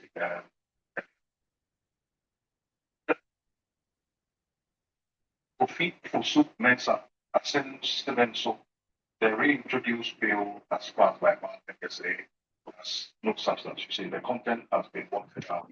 It's fine. As the majority wants us to release them. See, thank you very much. So this one here also says, Simon, that's good. Said Parliament should have extended in Parliament to 1%. It's only being unfair to the minority that earlier suggesting bill should be reserved in its current form. But the minority and the speaker disagreed with him and argued that the bill must be taken through another scrutiny. That scrutiny needs amendment, and that was exactly what Parliament did. Isn't it ironic for MPP was in control of both the legislature and the executive, make it look as if it was only the NBC MPs who worked on it and they Simon. Thank you very much. Echo Terry Anna says, good morning. Is it the case that the NPP and the minority wants journalists and other professional groups punished for any form of discussion related Yo, Mawan. so Marwan. yeah. Yes, Lord. Beauty. Mawan, please Hey, mute yourself. I'm still on the Hello, platform. champion. Hey.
Okay, good afternoon. Can we start? Yes, please, we can.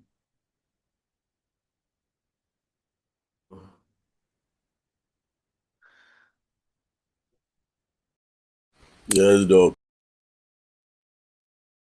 All right. So the fifth lesson, we are looking at digital rights and regulation. And these are some objective for this section for the day. To try to differentiate between various IP and their application in terms of digital context. Analyze the role of regulations like the DMCA in managing outline content. Compare open source proprietary models and evaluate their benefits and drawback. Then critically assess case studies on piracy, Creative Commons, and AI ownership. Then we'll do some few discussions as we move along. So when we talk of digital rights, we are saying that rights, but existing human rights are tied to the digital environment. So we hear of human rights, and I know you all know of human rights, the right, the right to move, no, the right to eat, the right to sleep, the right for shelter, um, the right to be educated, so many rights. And all these rights, we say that look at them in the digital,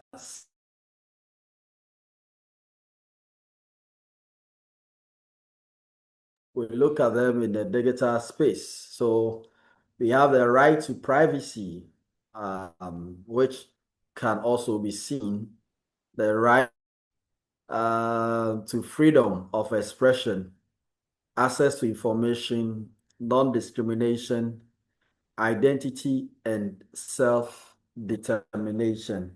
So all these rights appear as humans. We have our physical life, and we also have our digital life or our digital self. And for you to know if your digital life exists, um, go to ChatGPT and mention your full name. If your digital life exists or trail exists, ChatGPT will do an autobiography about you or try to say something about you, who you are, or what you do. If you have a digital life, even in Google search, we can get something about you. But if you try Google search and ChatGPT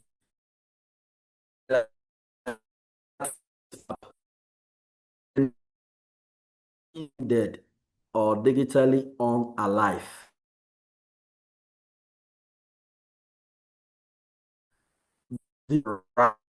said can be translated in the digital space. And we look at the digital power dynamics.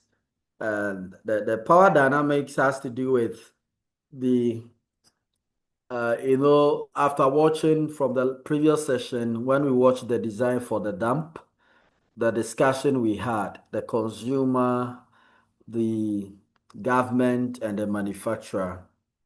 So these are the major stakeholders. When it comes to the digital power dynamics, in this case, the big tech, okay, the big tech agencies like the Google, Meta, Alibaba, all those people. These are the people who controls data space. at what we can do, what we cannot do, or where we are going. They are the people in charge of our data and almost everything. When it comes to surveillance, they can do it easily because they have everything, including your privacy or private information.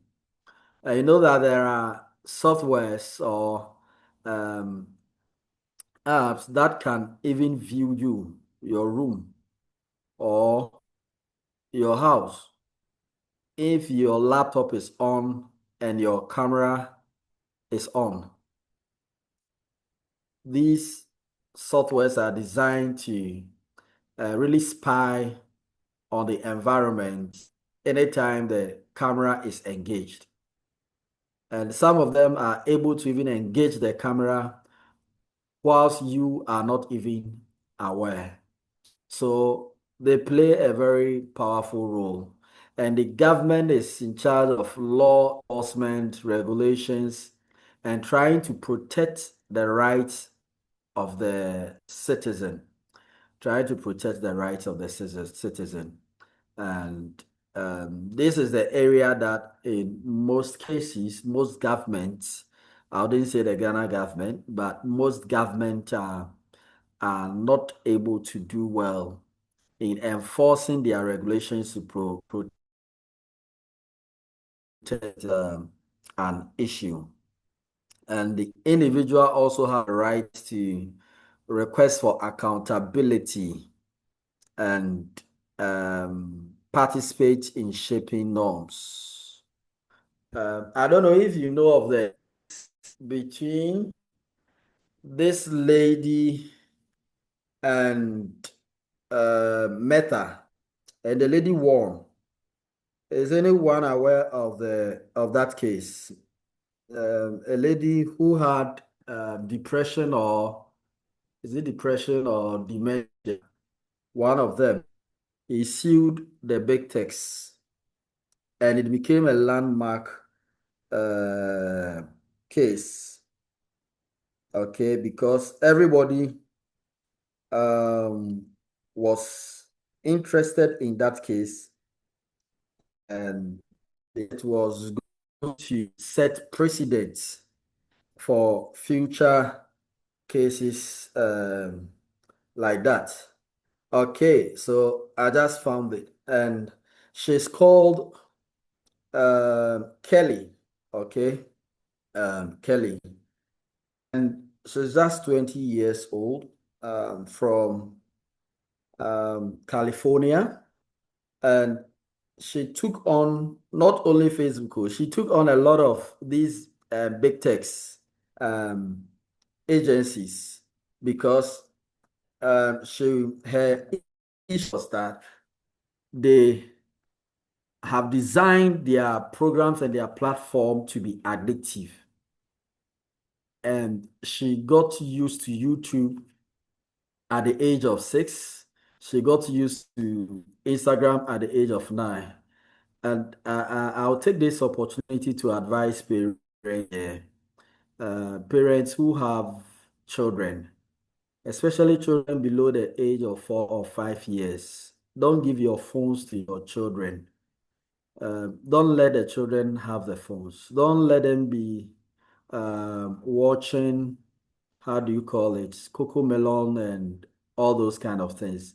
It really affects their brain development. Although we talk of IT, technology is good for children and stuff, you can read about it. Either Norway, I think Norway or Sweden, one of them, they've banned the usage of phones and these in the classrooms for children below either 7 or 8 years because they realized that a certain generation that came that were introduced to these gadgets at a point in time, their critical thinking was very low. Their IQ level was very low. So studies were done and they realized that these gadgets are affecting the children. Even in Russia, Russia is a law. It's a law that lower primary, very low primary school, they don't use these gadgets. and because it affects the development of their brain and a whole lot of things. These things, when you tell people, they don't believe it. They're like, oh, my child is speaking English, she's slurring, it's good, stuff. I remember telling a colleague not to give the phone to the child. It's like, why? And I'm someone who have gotten this experience because my third born is autistic, and she's not autistic because um she got it by DNA or whatever means, but it's because she was exposed to gadgets and these cartoons and stuff. I mean, I should say right from birth or right from the onset. I remember at that time my wife was very engaged, doing certain things, schooling. I was also doing my PhD by then. And okay, those are internal matters. But the fact of the matter is that she got too much exposed. We didn't know. It affected her development. At school, realized she was not able to even say daddy or mommy. Always rhyming, always whining, speaking some language, slurring. She's talking, you think she's from UK, and later realize that it's autism. So these children becomes very independent. They don't want to work with other children. When they are in the classroom, the teacher is teaching, but they are in a different world and they are doing something differently, and it really affects them. So similar thing is what really happened to Kelly. And Kelly, I should say, um, got what we call dysmorphia, body dysmorphia and depression. So she realized that it was due to excessive exposure to the internet and this bigger tech platform that really affected her. And she sued these big techs for Instagram, that's IG. And then IG did a backdoor negotiation and paid her off. But Mark Zuckerberg, as you know from previous studies, he will try to defend even the undefendable. He didn't want much, so the case went on, and the lady won with a verdict of $6 million. She won outright. That is how these big techs affects the life of individual. You see, the power dynamic, they design their system in such a way that you become addictive and you get used to it. Aside that, you expose your private life and everything to them. And they have a whole lot of rich data sets that they sell to third parties behind the scene. Most people are being aware of. So, as individuals, we have the right to exercise our rights. You can take them on, and you can also demand for accountability. These things in shaping the norms. So you see that if you look at some of these platforms, now they've started introducing certain things, like TikTok. I've forgotten where the functionality is, but it tells you the number of minutes or hours you spent on in a day cumulatively. It tells you how long you spent and all those kind of things. And some of them have the functionality that you can even set that in such a way that you are not supposed to spend a certain number of hours on that platform. And once that duration is reached, you wouldn't have access to the platform till the next day. So these are how this digital power dynamics operates. When it comes to the human rights, we have the Universal Declaration of Human Rights, that's the UDHR 1948. We have the International Covenant on Civil and Political Rights, the ICCPR, 1966, and we have the General Human or general comment. This is the UN Human Rights Committee, number 34, that really express or stress on the freedom of expression on the digital space. So this is just a brief recap on our journey from where we used to be to now that we have the metaverse. Okay, there is a history of the internet.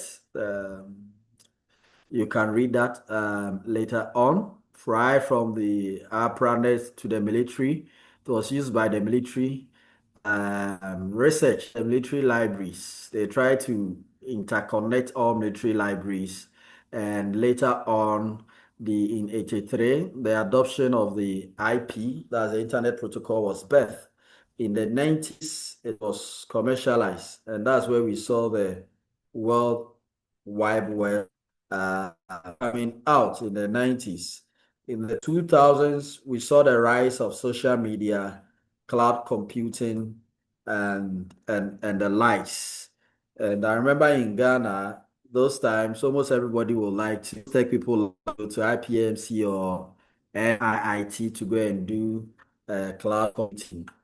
At that time, it has not been integrated in the most universities in their curriculum yet. And those who had it, only few people had access to do those courses. So most people were going to NIT, IPMC, and other private agencies. But in this 2000, we are seeing a massive explosion of AI and a metaverse and decentralized technologies that is redefine life and even financing and even transaction and a whole lot of things. So that is how far we've gotten to.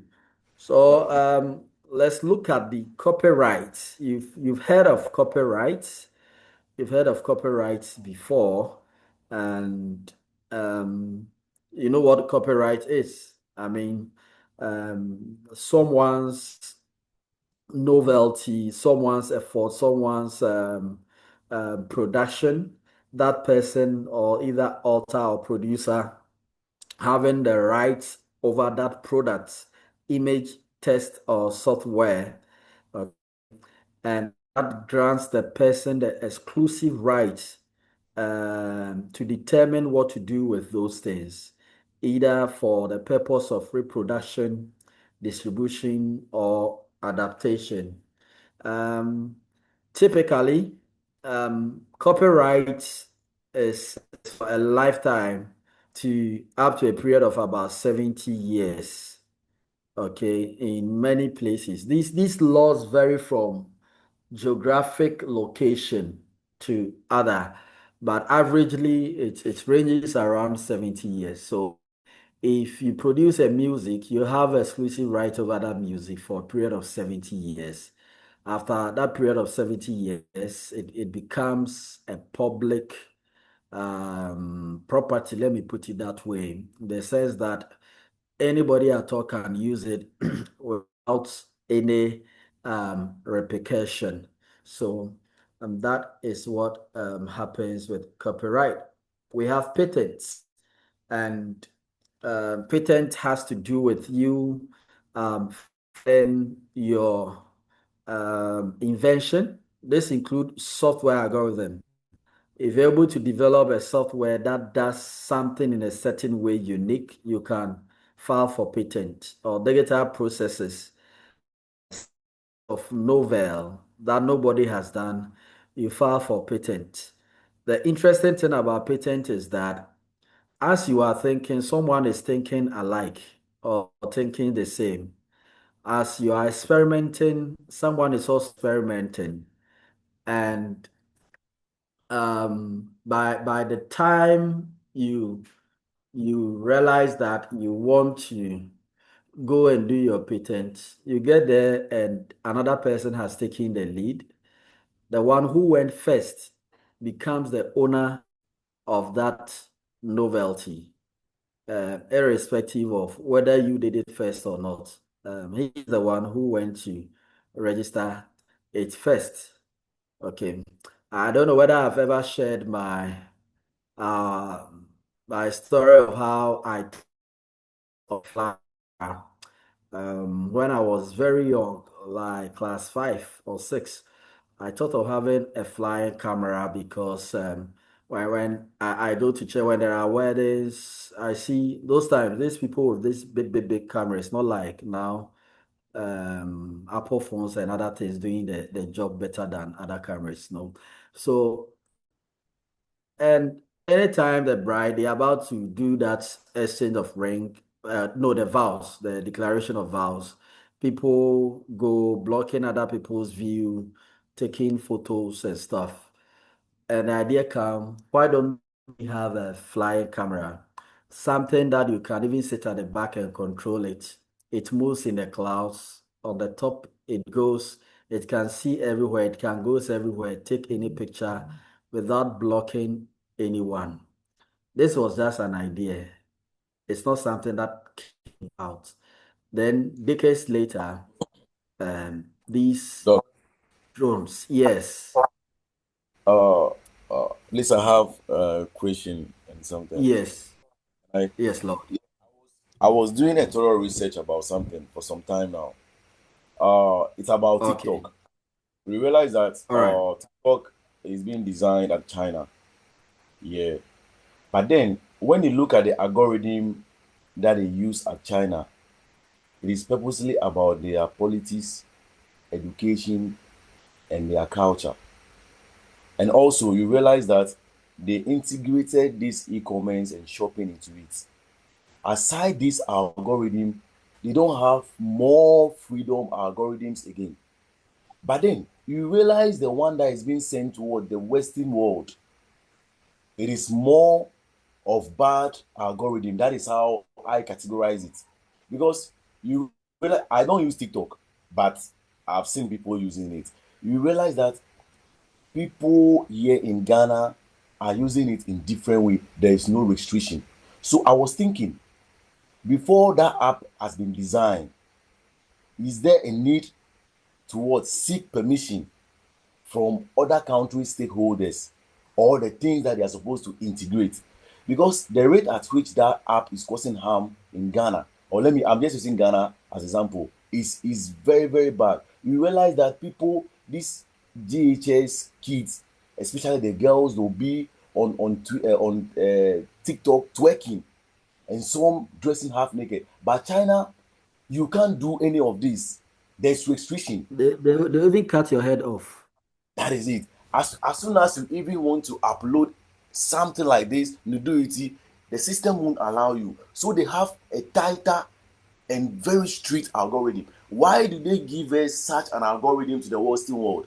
So I want to know if they seek consent of what the stakeholders here in the country before they develop some kind of app. Because if you realize how this TikTok in particular is causing more harm, not social media in general, because most of the younger generation, they don't really know much about other social media except TikTok and Snapchat. So I really want to know if they sometimes seek consent before they develop some kind of apps. Thank you, sir. Okay, thank you. So the truth of the matter is they don't need your consent to develop it. But it depends on the client and the government laws and regulations within that environment. So they are in for money. Every businessman is in for money. Um, very few are not in for money, but 95% business people, money is the topmost agenda. So they will do what they think can drive for them to get their money. So you see that in Ghana, people like joking, people like the comedy aspect. On TikTok, there is STEM, STEM. How many people go to STEM to check what happened at the STEM? Most people are at For You or Friends. That's where they check. STEM is even there. And that is where the technology, the innovation, the learning, and those things are on TikTok. But majority of people will not go there. Now, it brings us to the states or government, as I made mention, the enactment and enforcement of laws and regulations. In China, the laws and the regulations are very tight. This is where we are going. This is what we are supposed to do. If you go against it, it does not matter who you are, they will deal with you. You know, at a point, even Alibaba, people were saying Jack Ma was missing. People were saying, is Jack Ma missing? And there were a whole lot of news, whether he has been imprisoned, whether he is captured. What was it about Jack Ma? Because Jack Ma went off the grid for some years. And that was because he had an issue with the certain government. And we don't know whether he was under house arrest or they warned him to be off the media for that period of time. Nobody know. But then what we know is that there was actually a friction between his company and the government when it comes to policy direction and implementation of certain things. So the government of China would always insist that people do things in line with policies and regulations. In our side of the world, that is where we have proliferation of software apps and those things. We are even happy to have TikTok because like we've never seen it before. So we don't care and we don't bother of what it is doing and its benefit, its whatever, it's not there. But if the government really wants this country to go towards a certain direction, it's just a matter of the law enforcement agency engaging these guys, and they will change their. As the algorithm is designed, also designed in such a way that it looks at what you like, what you are happy about, where you visit, then it promotes or suggests those contents to you more often. And as you know here, most people like doing comedy and gossiping and those kind of things. So that is what the algorithm is also producing in order to rake in a lot of money for them. So it's up to our government to put in measures that would restrict how TikTok algorithm operates in Ghana. There are some functionalities in TikTok that can be seen in other countries and are not in our side of the world. I remember one was a text to video functionality on TikTok that someone outside was showing how to do the text to video. You know, we have the text image, but the text to video, how you can convert a text to video on the app. And where the person went, I went to the comment section. In fact, I tried to do it. I saw I didn't have it on my TikTok. I went to the comment section and everybody was asking, where are you located? Where are you from? We don't have this on our page. And most of them don't have it are people from Ghana or Nigeria. So what you are saying is perfectly right. It's up to government to do that. We, the individual, too, we are more happy about the gossip and Mahama Akufuado or Bawumia and those kind of things. That is why we are where we are. Okay, so let's move on. As I've talked about the patents, and we have what we call the digital commons. This one, I want you to take note of them.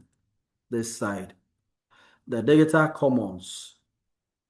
Digital commons refers to shared resources like the public domain and open license content that fosters collaboration. Okay, it fosters collaborations. And these, I should say, contrast with restrictive IP, okay, promoting access for education, research, and creativity. The digital commons has to do with, and when you go online, there are so many libraries that have signed up to the digital commons. Those has to do with works that people have done, research studies, printouts, other things that people have done that is freely available to everybody. And the idea is to promote access to education globally, enhance research, and also enhance creativity. So, for instance, if you look at journals, some journals you have to pay. If you don't pay, you can't access it. Like Scopus database. Scopus is a database that hosts a lot of journals. Even to access the database, if you don't pay or your institution does not pay, you wouldn't get access to those information. And that is where we have the quality and high ranking researches being stored. So the common rights help people in accessing free research and free information. Then we have trademark. So trademark, you can see, Coca-Cola trademark, Unilever, Vodafone, MTN. So trademarks really protect brands, okay? So you might have your logo and your slogan as well. This is to help your consumers to differentiate your product from other products. Imagine Vodafone also have, or Telecel also have a logo that is yellow. That is yellow. And they have writings that is confusing to the consumers. Even if it's written Telecel and the color is yellow, people will still get confused. So these are things that helps. So in the social media landscape, you also need a trademark or you need a logo, something that will differentiate your own from others. When you look at IG, you look at TikTok and all those stuff, you see a lot of bloggers using portraying their trademark. The the only thing, and I should say the annoying thing, is that most of them use it. I don't know the word to use, so I'm careful about the word.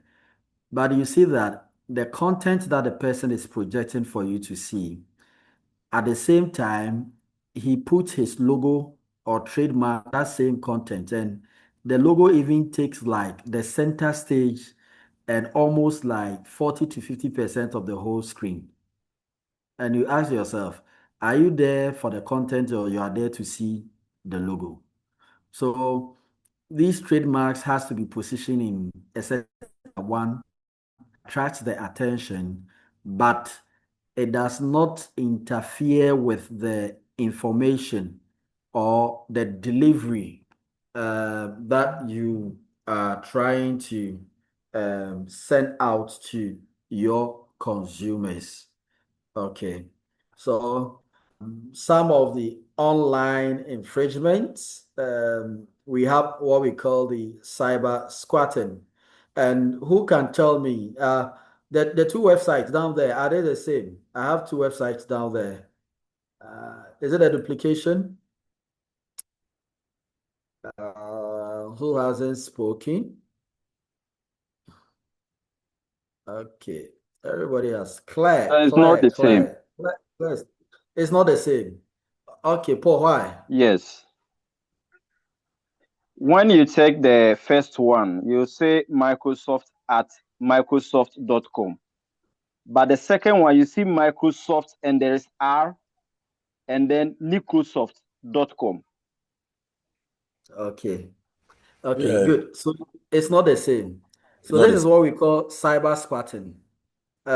When people want to dupe your customers, and you realize was it this year they caught some guys who um, designed a page like Papaya, and yes, I think it's Papaya, either Papaya or KFC, one of them, and we're duping people. So you do the delivery and stuff like that. They make you pay instead of requesting for payment on delivery. You pay ahead. You call their line, they will talk to you. Everything you send messages, they send it. But the page is just a duplication of Papaya. It's just a little letter that changes in the URL, and you will never know, and they use that to dupe a lot of people. But the cybersecurity unit of the police, the Ghana police, were able to track them and get them arrested. They were young guys in their 20s, and they've gone to learn skills instead of using it for better things. That's what they decide to do.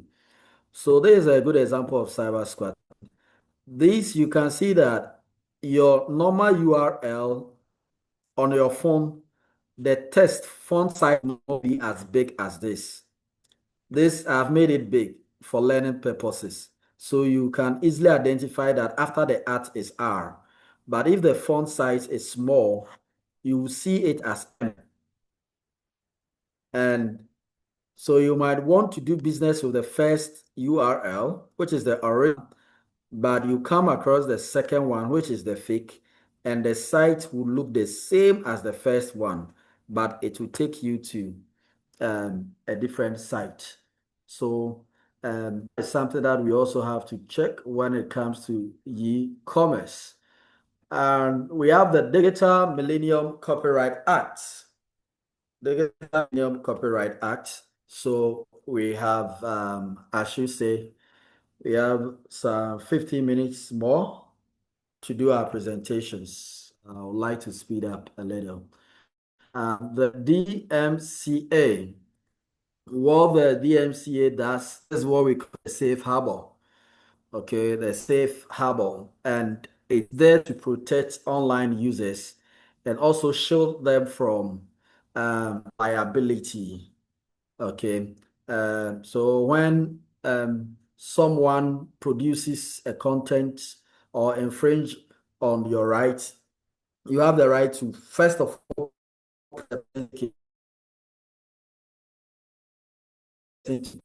and you have to notify the person. And if the person does not take it down, you have the right to take him or her to the law courts. Okay, but in 2025, this law was updated. Okay, this law was updated, and it takes into consideration AI generated deepfakes. Like you see President Mahama giving an announcement, and you see him. He's a human being. You see all the people there. The voice is like his voice, and he's saying something. But you don't see that information on any credible website or even the government social media handles. These are what we call the deepfakes. When people to use AI to generate information and imagery to deceive the general public. So the DMCA extends the take it down approach, okay, to rather giving the person 48 hours of valid notice. And after the 48, if they fail to put it down or drop it down, it becomes a criminal offense. You know, criminal offenses are different from civil offenses. The original one DMCA, Digital Millennium Copyright Act, really was on you notifying the person. It did not have a timeline as to when the person is to take that information off the website. And also, it only counter notice for dispute. So you write, I write, you go to court, I come, then it's like up and down. But with the new DMCA Act, it gives the person 48 hours after the notice. if he or fails to pull it down, it becomes a criminal offense. So you can press for criminal charges. So we have open sources versus proprietary sources. Open source are the ones that allow for free usage and free contribution. So people are able to sources easily. And we have a good, like, let me say, Wikipedia. Wikipedia is an open source knowledge. That's why Wikipedia in academics not accept you using Wikipedia as a reference when you are doing your thesis. You don't use Wikipedia in the sense that those information there are not vetted. It's not peer reviewed. Um, Even as you said there, you can go to Wikipedia and edit any information that you like on Wikipedia. You can delete as well. So that is an example of this open. That is really an Wikipedia is an open source, let me say, platform. But we have the open source software, just as how I explained Wikipedia, Apache, Linux, and a whole lot of them. Um, Happens when everybody trying to build and contribute to the development of products, and it also becomes free to everyone. The proprietary are the ones that are done by individuals or certain groups, and they are patented to protect that novelty.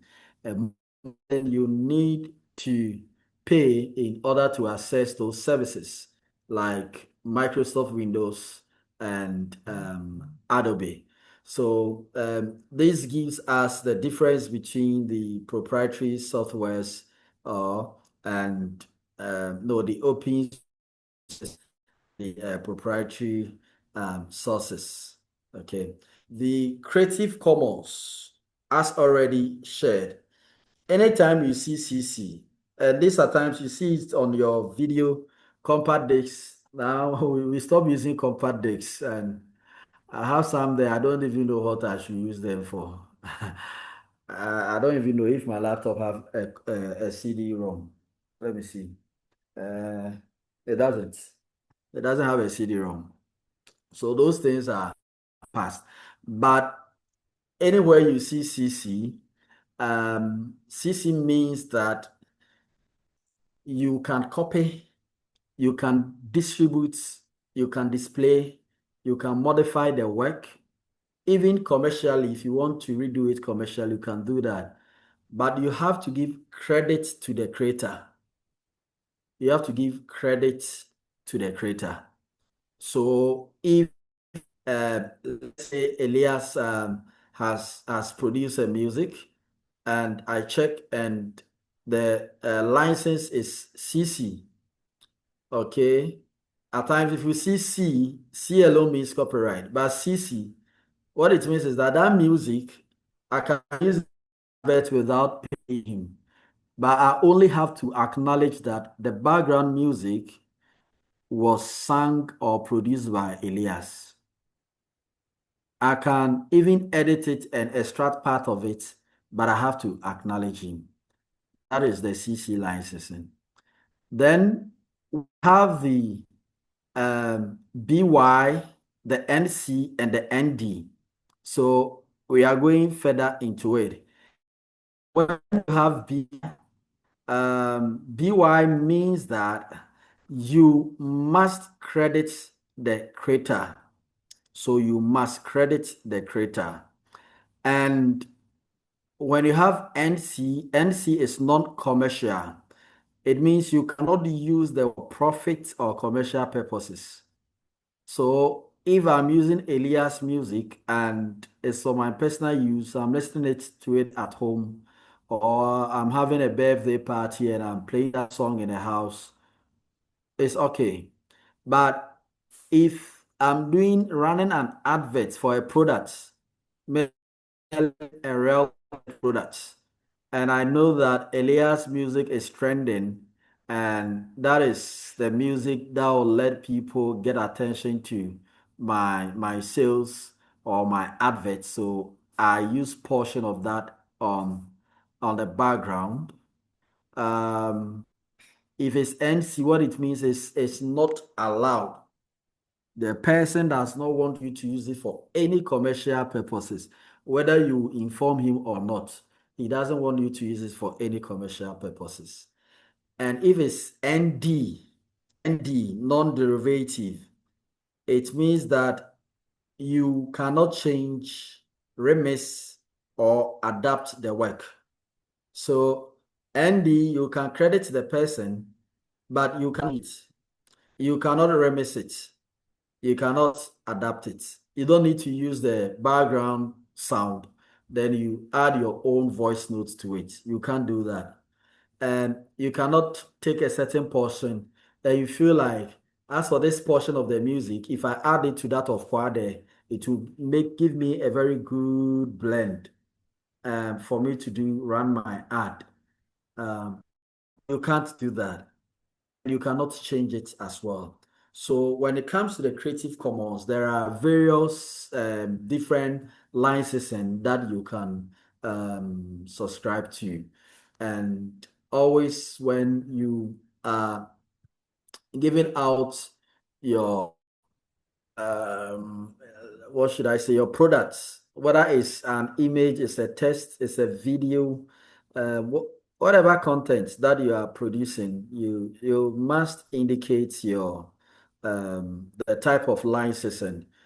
And if the type of licensing is not indicated, the licensing is always C by default.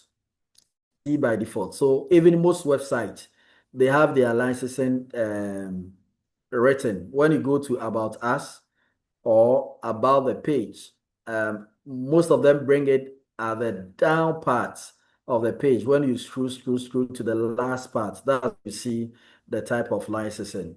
But I think most of the time we are not interested in going that far to check those things.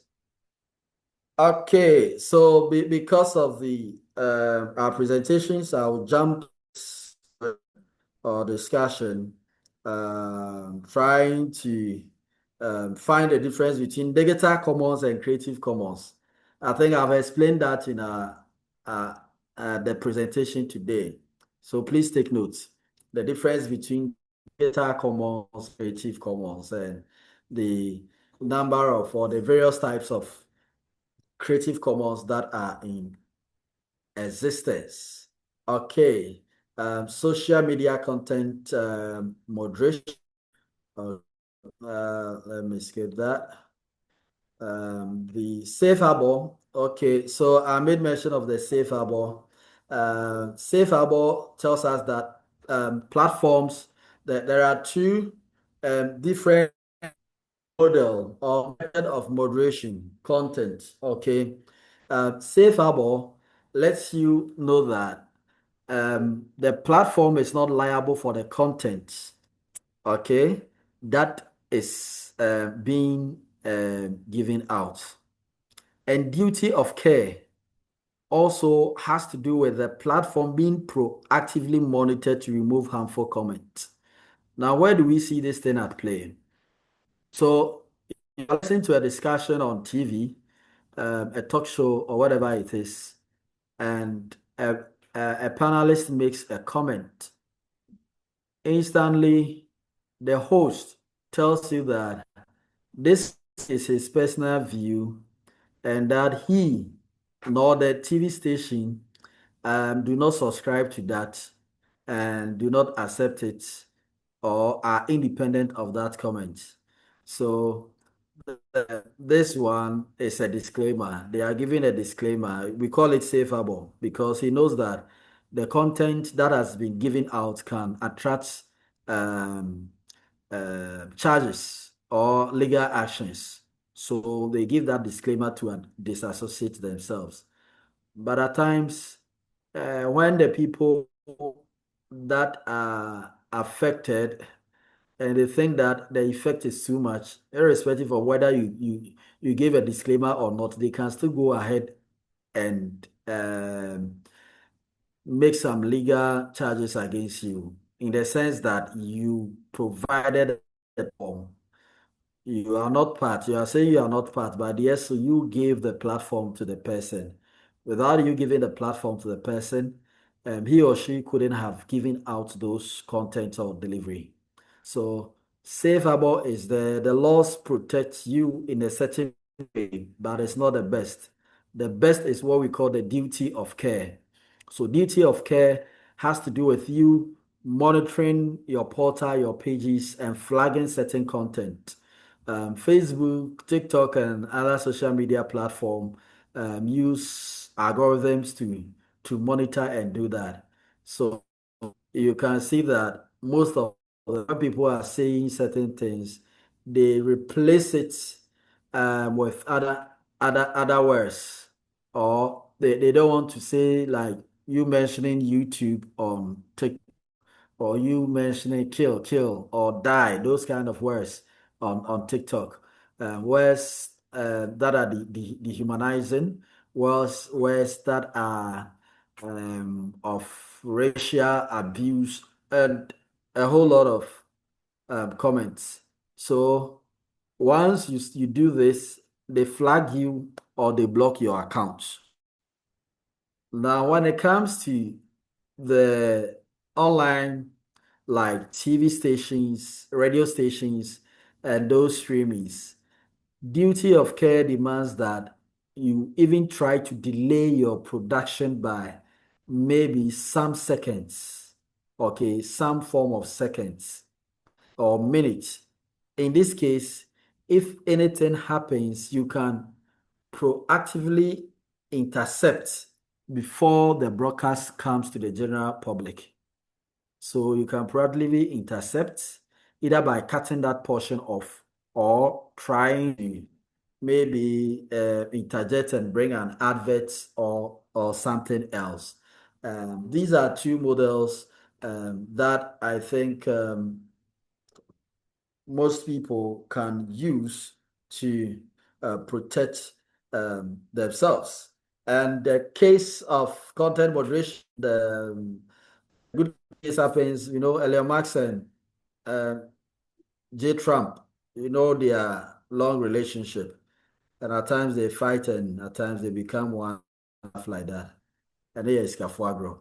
So that is what happened. When under Elon Musk's ownership, that's X adopted a more permissive approach. Twitter had blocked Donald Trump accounts.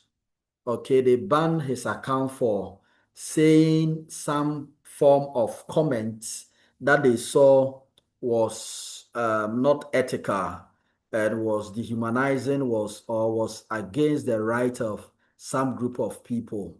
So they banned his account. But when Elon Musk took over Twitter, and said Trump's accounts. So these people saw as reduction in enforcement of misinformation policies, and and people try to do a whole lot of noise about it. But irrespective of the noise you make, they have the platform and they have the authority. Okay, so we have the piracy and infringement of social media. These two, we've spoken about it. Most people copying people's content, trying to replay the content without giving credit to it. Influencers trying to use people's ideas and other things. And interestingly, even when you come out with your own content, someone does copy the content and trends with the content or get more likes and followers than the one who even initiated those contents. And most of the time, they fail to acknowledge who was the originator of that content. Okay, so the question is, in this era of fast internet technology, content creation, and boom on social media, how can creators intellectual property be protected? It's a question for discussion, but we are not going to discuss it. So think about it for your own good. For your own good. Good. We have the IPs, okay? That's intellectual property on social media. Some of that creators can do, I've listed them here for your reading. And some of the best practices that you can do for your website or your social media, whether it's personal or is that of your institution, you still need to protect your social media account and the content that comes out from that account. So these are some of the framework.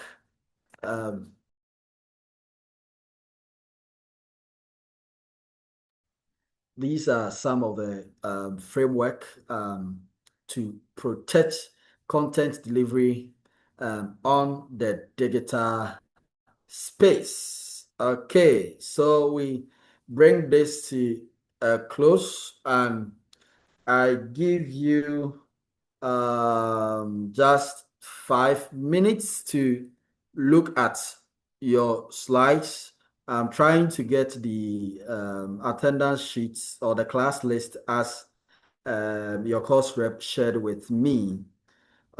So as I call your name, then you do your presentation and I grade you. We move to the next person. So basically, we are going to do this for 10 marks.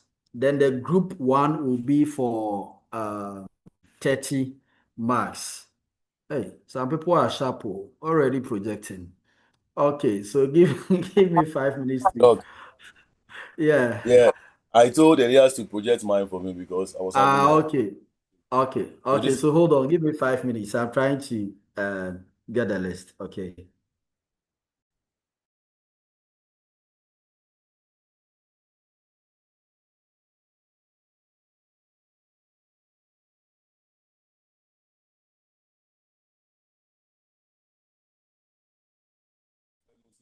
I comes to my laptop desktop, which is iMac.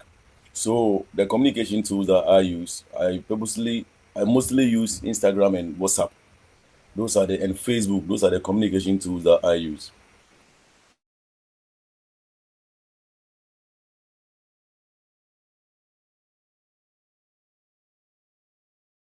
When it comes to my productivity, when I'm working or if I use MPP Lesson app because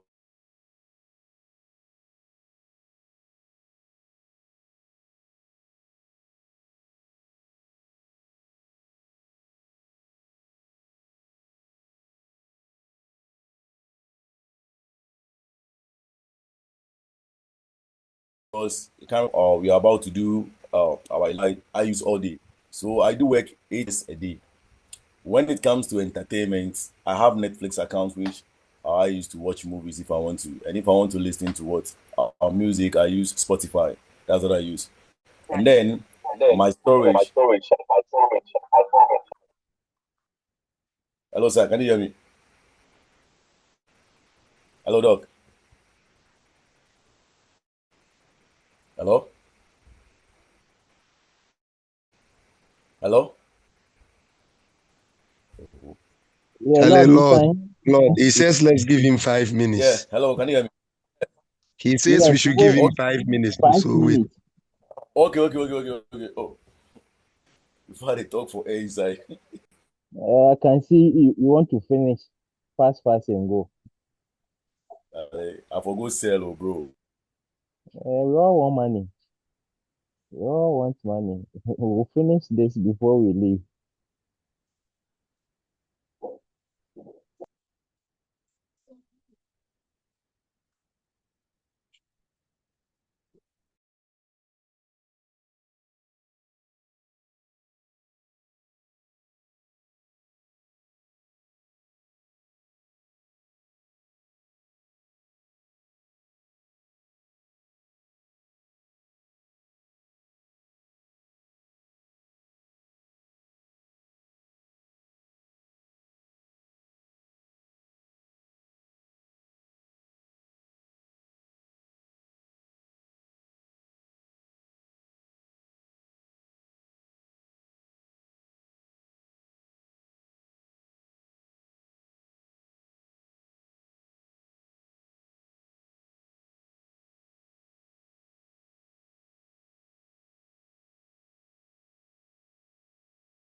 Okay. So can they enlarge the screen? We can't see them well.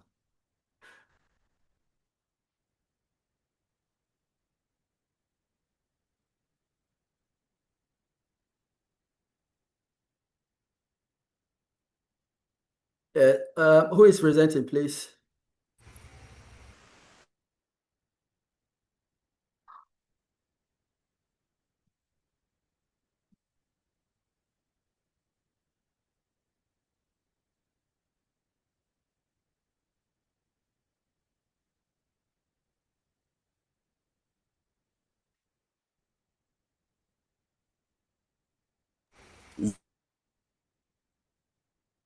Now, Doc. Hello? Hello? Yeah, it's better. Yes, it's better. Oh, Yes, okay. it's better. So I am Sicho Penu.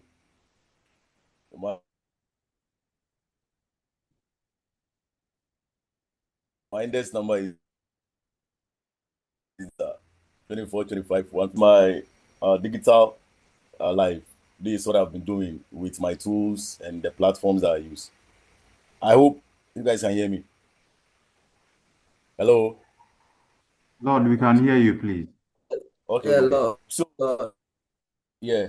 So when it comes to my student dashboard, I categorize everything accordingly. So when it comes to the tools, I have phone, one laptop, and one MacBook. iMac, that is my desktop that I use in the house. So I normally use my laptop and phone for my communication apps. And the communication apps that I have here, I have Instagram and WhatsApp. I use this more, and Facebook. These are the ones I use more.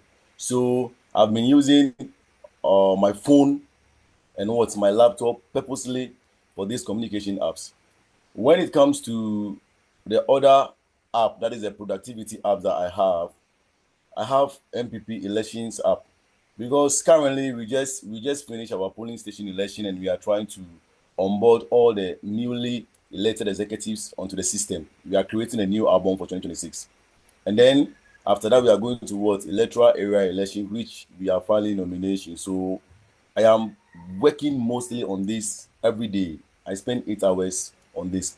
So in case I find myself wanting and I need assistance from AI, I use DeepSeek to do that.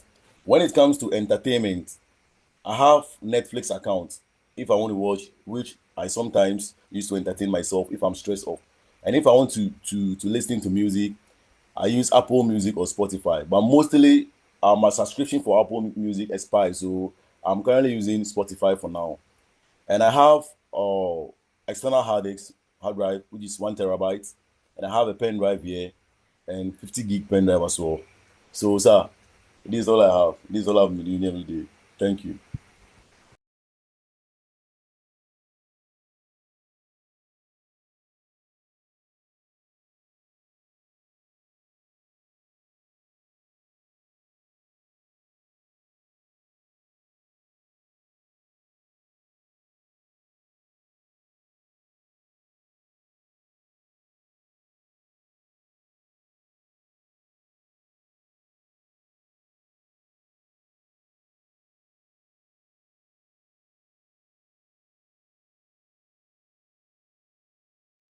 Okay, Lord, are you done?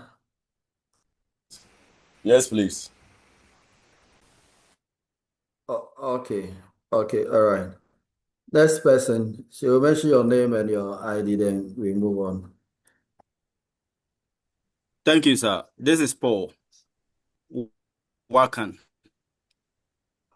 2526 150059. That's my index number. Okay. Sir, can I move on? Okay. Yes, please move So on. this is my professional digital ecosystem. So I'm currently using 2 laptops, one for the company, one as a personal laptop. I use 2 mobile phones, one personal and one as a company one. So I have the apps or platforms for social. So in terms of communication and emailing, I use Outlook for the company, and personally, I use Yahoo and I use Telegram. So in terms of messaging, I use WhatsApp and Facebook. And then in terms of meetings and collaborations, I use Zooms and Microsoft Teams. Entertainment, I use AudioMac, Netflix, Spotify, and YouTube. In terms of productivity at work, I use Microsoft Office, Power BI, Workday, and then Trinity and Nexa. The Nexa is a Salesforce automation for my teams. They use it on the field to sell. And then we use the Trinity and the Power BI, Trinity and Power BI to pull out the report and then interpret and then report on their performance. And then the Workday, that's where I used to set my objective settings, follow up with my boss for meetings. And then I use that one to also book on my leave. And I have education. Most of the times, my company, they set aside courses that you need to do, which is mandatory on LinkedIn. So in terms of education, I use LinkedIn a lot to learn. And then in terms of storage, we have iCloud for the business. Personally, I use Google Drive, and then I have external hard disk that I also use. Thank you. Okay, Paul, where do you work? PZ Cousins, Ghana.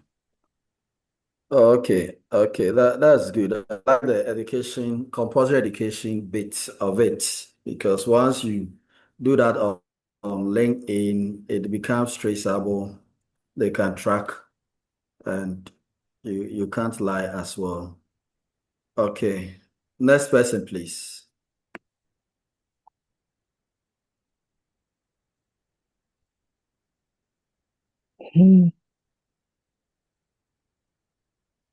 Hello, Prof. Yes, sir, I can hear you. Kindly Yes. enlarge the screen. Okay, put it at presentation mode.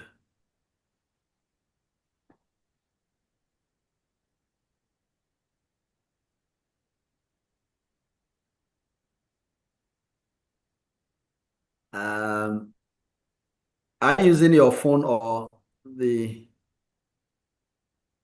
I'm using a laptop. laptop? Yes.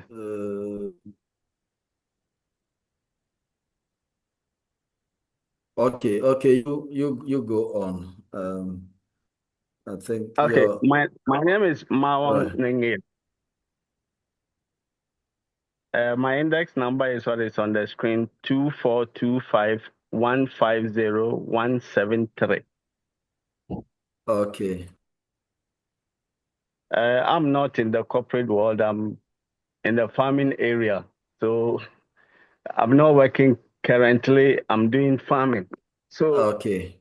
I use a lot of digital devices. I have a Okay. laptop, I have 2 phones, and I have a desktop.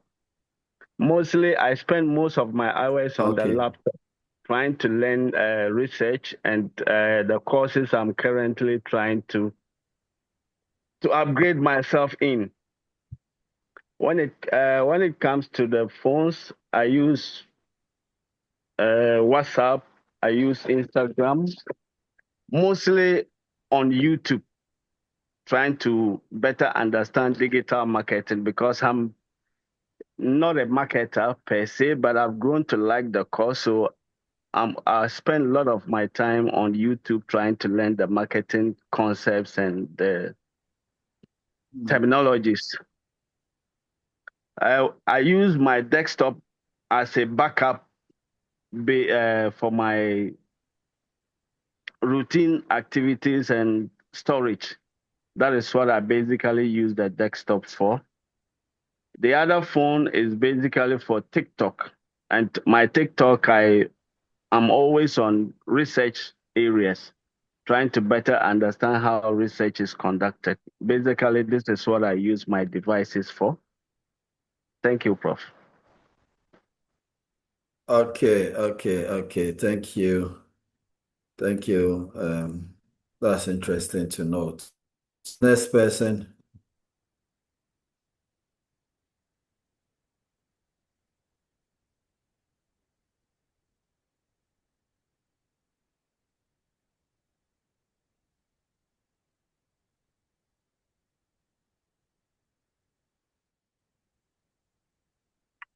Who is ready? Okay, Anthony.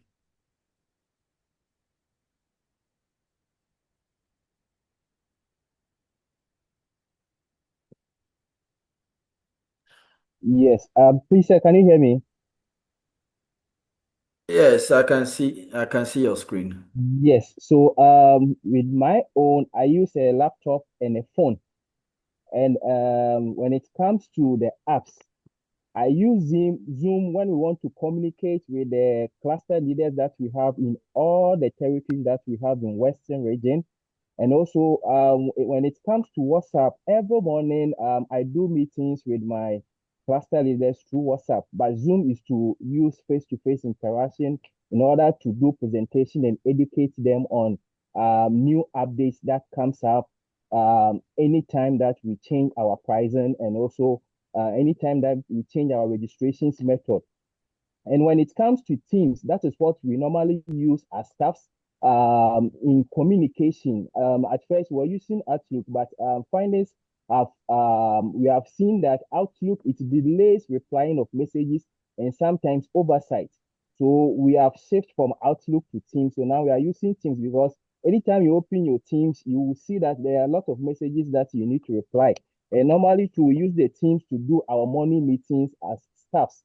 Then when it comes to productivity, we use the MS Office to open our files in terms of Excel, the Word document, and also what do you call it? PowerPoint presentation. Then with the Copilot, that is normally the chat that we use at workplace. This is purely purchased by our workplace. So we are not allowed to use ChatGPT to interpret our data at the workplace because we don't want the data to go out. So we use the Copilot to make interpretation, to make meaningful meaning, and also to analyze the data in order to, strategize our activities. Then with the chat GTP, that's my personal one that I use. Sometimes when the kids comes home and they are work and I'm also doing certain things, it makes me easy to find, what do you call it? Their math and other stuff in order to help them, assist them to do their homework without any difficulties. Then when it comes to entertainment, when the stress and the pressure are too much, we go on TikTok, Facebook in order to, listen to what is also going on around the world with the South Africa xenophobia attacks and all those stuff. I use TikTok to watch all of them. Then with YouTube, if I want to the social media, I use YouTube to check live documents, and also to watch previous documents like football matches and other stuff, which is it also release some stress and tension. And with LinkedIn, I go there normally at times to search different businesses ideas, businesses development, and also collective groups of people that is sharing ideas and making meaningful impact in the society. Then when it comes to storage, we use iCloud and OneDrive at the workplace. Then with the Google Drive, that's my personal, and external drive too is my own that I use normally during the day. Thank you. Thank you. Stay online, Anthony. What tool did you use to generate this infographic? I use Copilot. You use Copilot? Yes, please. Okay, so usually you have to vet or check the output that AI will generate and see that it's up to expectation, or if there are errors, you look at it. And activity, I see MS Office, but the logo there is not for MS Office. The logo is for Gmail. Gmail. Oh, okay. All right. Okay. So LLM can at times get confused. You have to put it on track. On Okay. track. All right. Good delivery. All right. Next Thank you. person.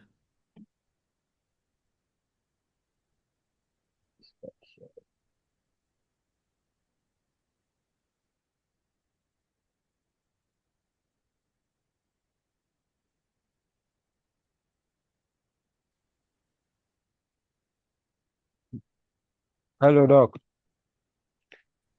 Yeah, Elias. Yes, so my name is Elias J. Boatin, and this is my student number. And Okay. yes.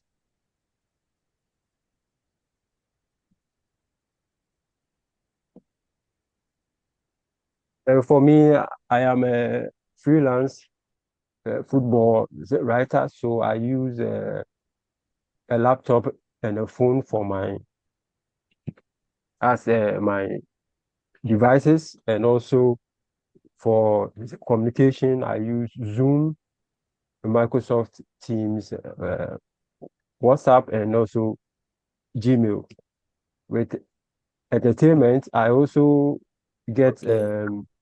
interviews, and I do monitoring for interview content with the sports shows, and also I use AudioMac for listening to the music for myself, and also use Prime Video for watching the TV, is it series or movies. And also for productivity, I coordinate with my other colleagues with Google Workspace, which also helps with the efficiency at work, and also use Okay. MS Office also for typing stories and all that. Also, I personally don't use social media for myself. I just use it to push out content that I produce mainly with the writing. So I share it on X, Instagram, Facebook, and also Telegram. And for the storage, I use an external drive and also Google Drive. Thank you, sir. Okay. Okay. That's good and very interesting. Okay. So communication. Can you speak on Gmail? You have Gmail in. Yes, You yes. have it On under productivity. Can yes, you under and productivity Gmail? yes, yes. Gmail, we get links from our senior editors, and also also do coordination with it. Okay. Is your Gmail integrated to Office 360? No, no, no, no. It's a we use the Google uh, Workspace, and we share there's a function on Workspace where you can share uh, you can open You share your your content. work, You share your yes, content with other so that colleagues. your Yeah. other colleagues can also input their ideas, or Yes. maybe is it correct or subtract, or yes, So you work on it together. You can work on it at the same time. Okay, yes, I've seen yes, that. yes, yes.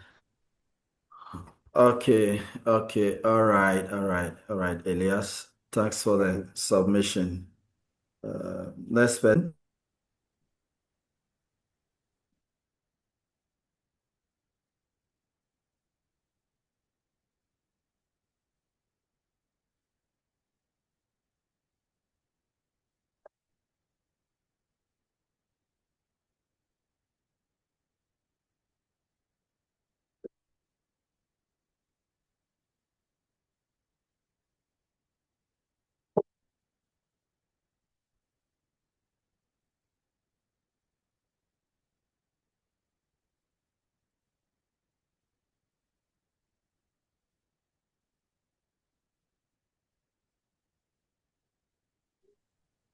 Hello, Doc. Yeah, hello. I think Richard, I was seeing your screen, but it's gone. Okay, Sefako is online. Okay. Yes, sir. Good afternoon. So this is my. Can you hear me, please? I can hear you, but I can't see the screen. Oh, I'm sharing. Oh, Yeah, it's clear. Oh. She's sharing. Sefako, your screen is Okay, you're I can okay. see the screen now. okay. Okay. So this is my digital ecosystem. Basically, have my phones, two phones, a laptop, and a smart TV. And so for communication, I mostly use the WhatsApp business, Facebook, Instagram, Snapchat, Telegram, and Outlook for mails. Then for work and productivity, I usually use the Google Docs and the Sheets to do my works and then save in the Google Drive. Then Zoom for video meetings like what we are doing, video and audio meetings like what is happening right now. For entertainment, I do some YouTube. I also use it to learn as well and for some relaxation. I do Spotify for music, Netflix for some movies, then play some Candy Crush here and there to relax. Then TikTok as well is also there. I use Canva. I use CapCut for video editing. I also use Gemini and the Chat GPT Pro mostly for some knowledge enhancements here and there. For shopping and commerce, which is mainly what I do, I check out products on Alibaba, AliExpress, and Amazon. So I use all those ones a lot. I have the Google Family Link to be able to control my kids because they're underage to control what they do. And that's why I have the family involved in the Google Family Link over there. I also use my banking apps from different banks in the finance section you see over there.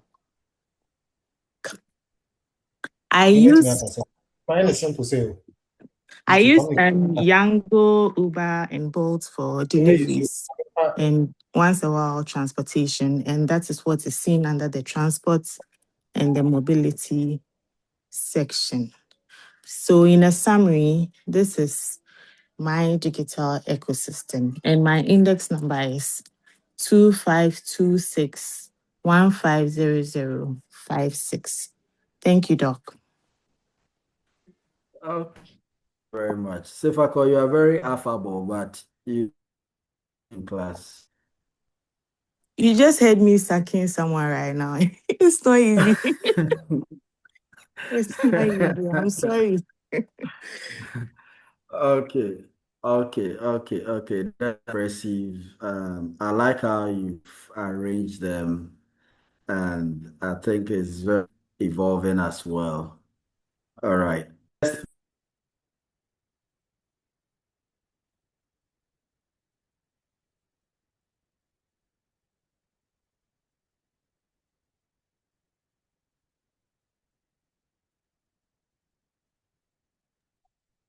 Hello, sir. Prof. Yes, Tony. Who is sharing? Yes. Yes. I hope my own is okay. I didn't share my index number. Yeah, Tony. I have your index number. You Don't have it worry. here. All right. Thank you. It's Lord that Lord. Do you belong to any group? Lord Penu. Lord Penu. I did the first Yeah. Do presentation. you belong to any group? Yeah. Yes. I know Lord did the first presentation, but I want to know if you belong to any group for the research. Sichope Koblakpenu. Yeah, my actual name Penu Sichope Koblakpenu. Oh, okay. Hello. Okay. So that The is name. what is happening. Yes. I wasn't seeing the Lord, so sit to fair. Okay.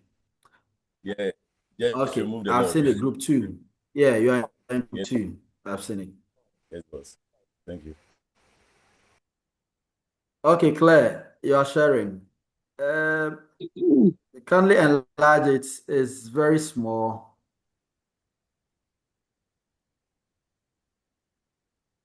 Is it okay? Is it okay, sir? But, Doc, Yeah, it's better. okay, so my name is Claire, and then for my communication, yes, I use hello. I use WhatsApp and then WhatsApp Business. I use Outlook for my emails. Well, when it comes to social media and then entertainment, I use Snapchat, YouTube, Instagram, Facebook, and then for productivity and office tools, I also use Word, Excel, and then PowerPoint. I use Teams also for my work. Yes, that's for meetings, interviews, and all that. Yes. When it comes to shopping, I normally visit Jumia and then Temu. And then when it comes to entertainment, listening to talk, I use Audio. Yes, so this is my digital tool I use every Okay. day. Go down. Let me see something.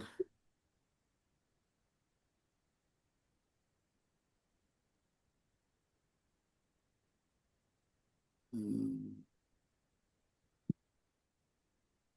Okay, go up.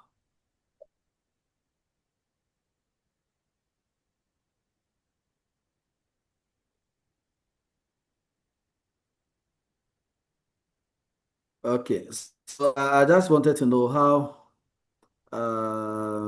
you differentiated between communication and collaboration and work. You have productivity office too, which is also work, I understand. But why did you decide to um, let teams stand alone, collaboration and work, different from communication at the top? Because I think team is also for communication. If you can throw light on it, why you decide to do it that way?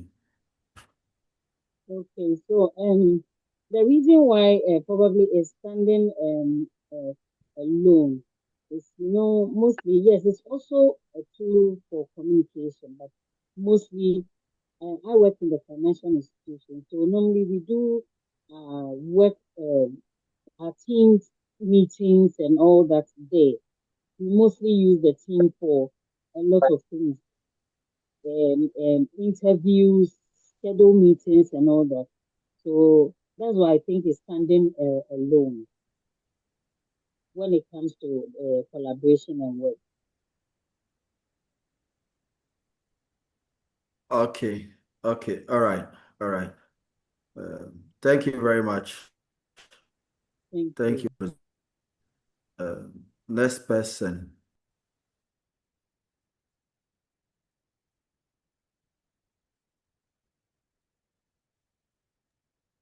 Sir, please can my screen be seen? Yes, I can see your screen. Enlarge it and give me a minute. Okay, just give me 1 minute, but enlarge it. It's not visible. Yeah, okay. I don't know if is it okay? I don't know if it can be seen now.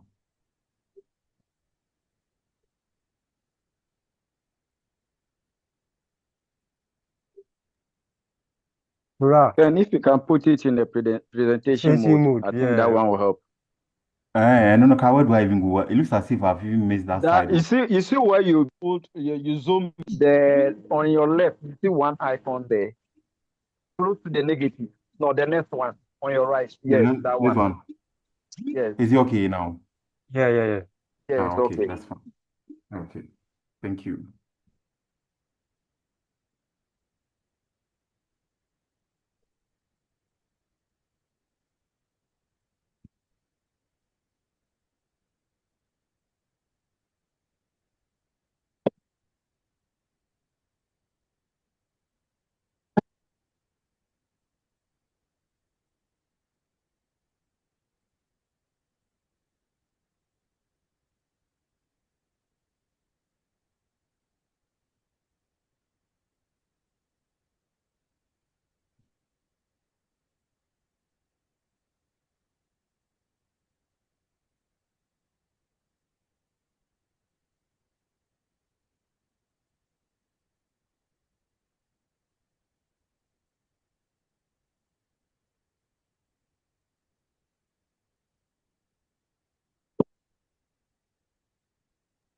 Oh, okay, please go on.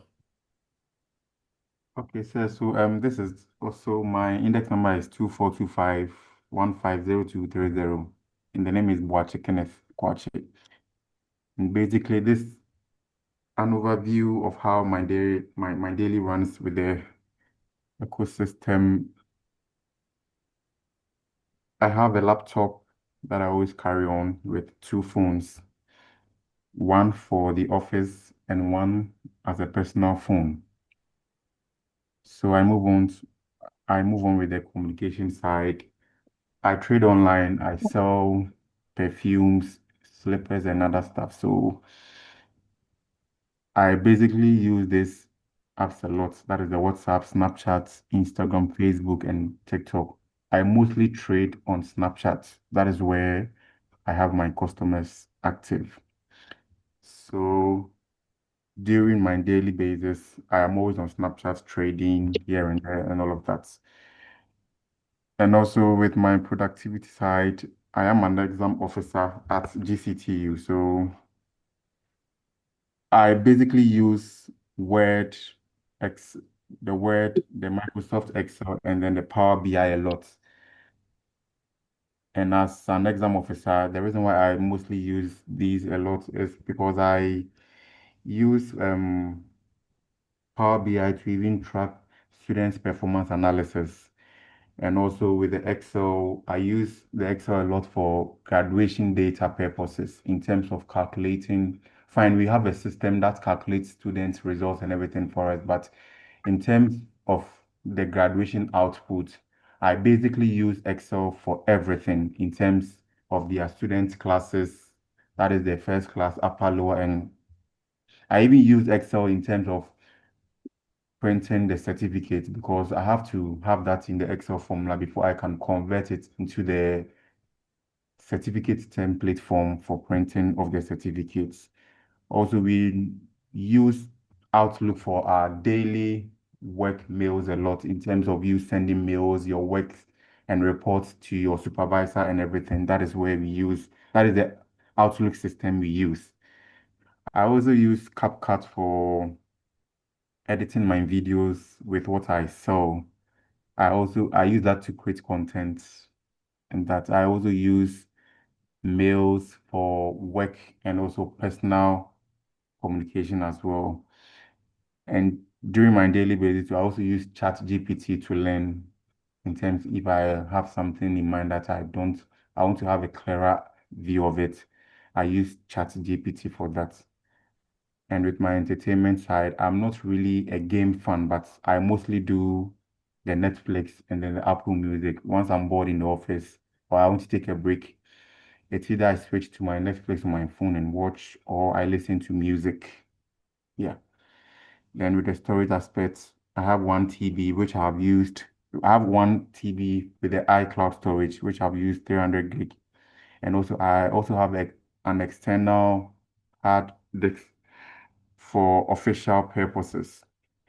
Because I trade online during my daily activities, I normally use Yango and Bolt for delivery services. Thank you very much, sir. Okay, thank you very much. That's interesting and quite to know. Next presentation.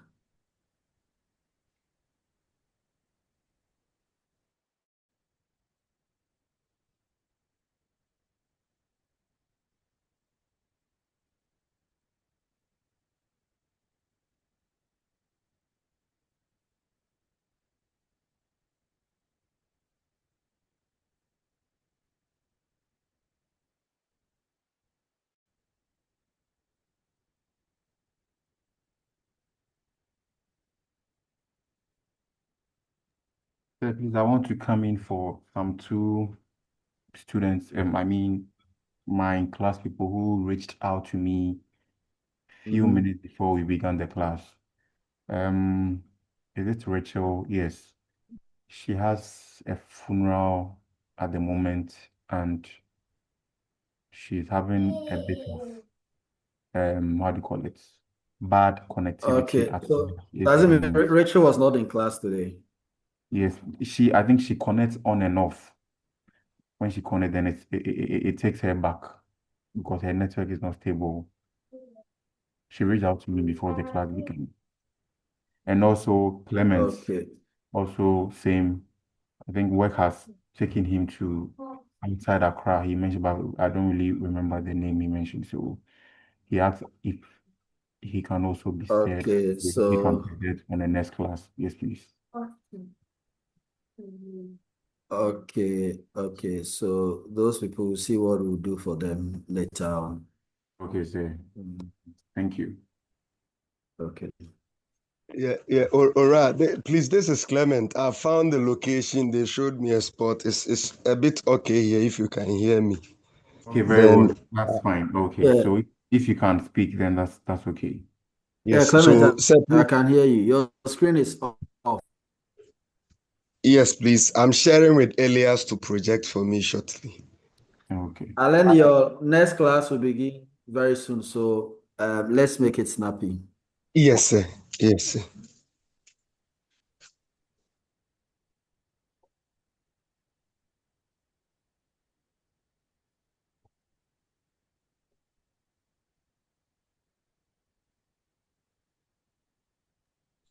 Yeah. Elias, please, can you share what? Okay. Yes, please.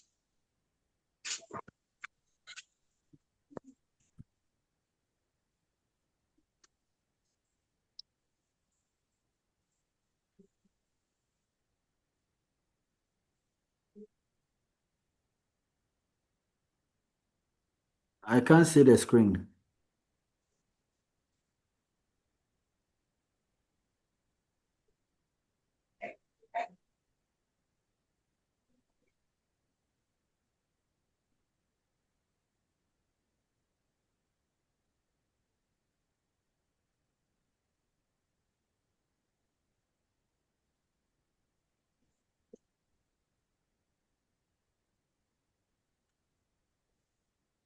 Okay, Clement, you Okay, can sir. proceed.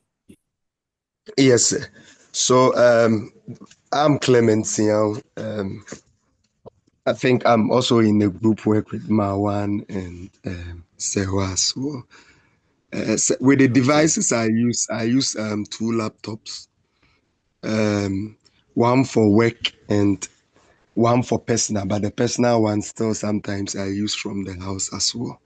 Then I use one mobile phone for work and also for personal activities. I have one office landline purposely for work.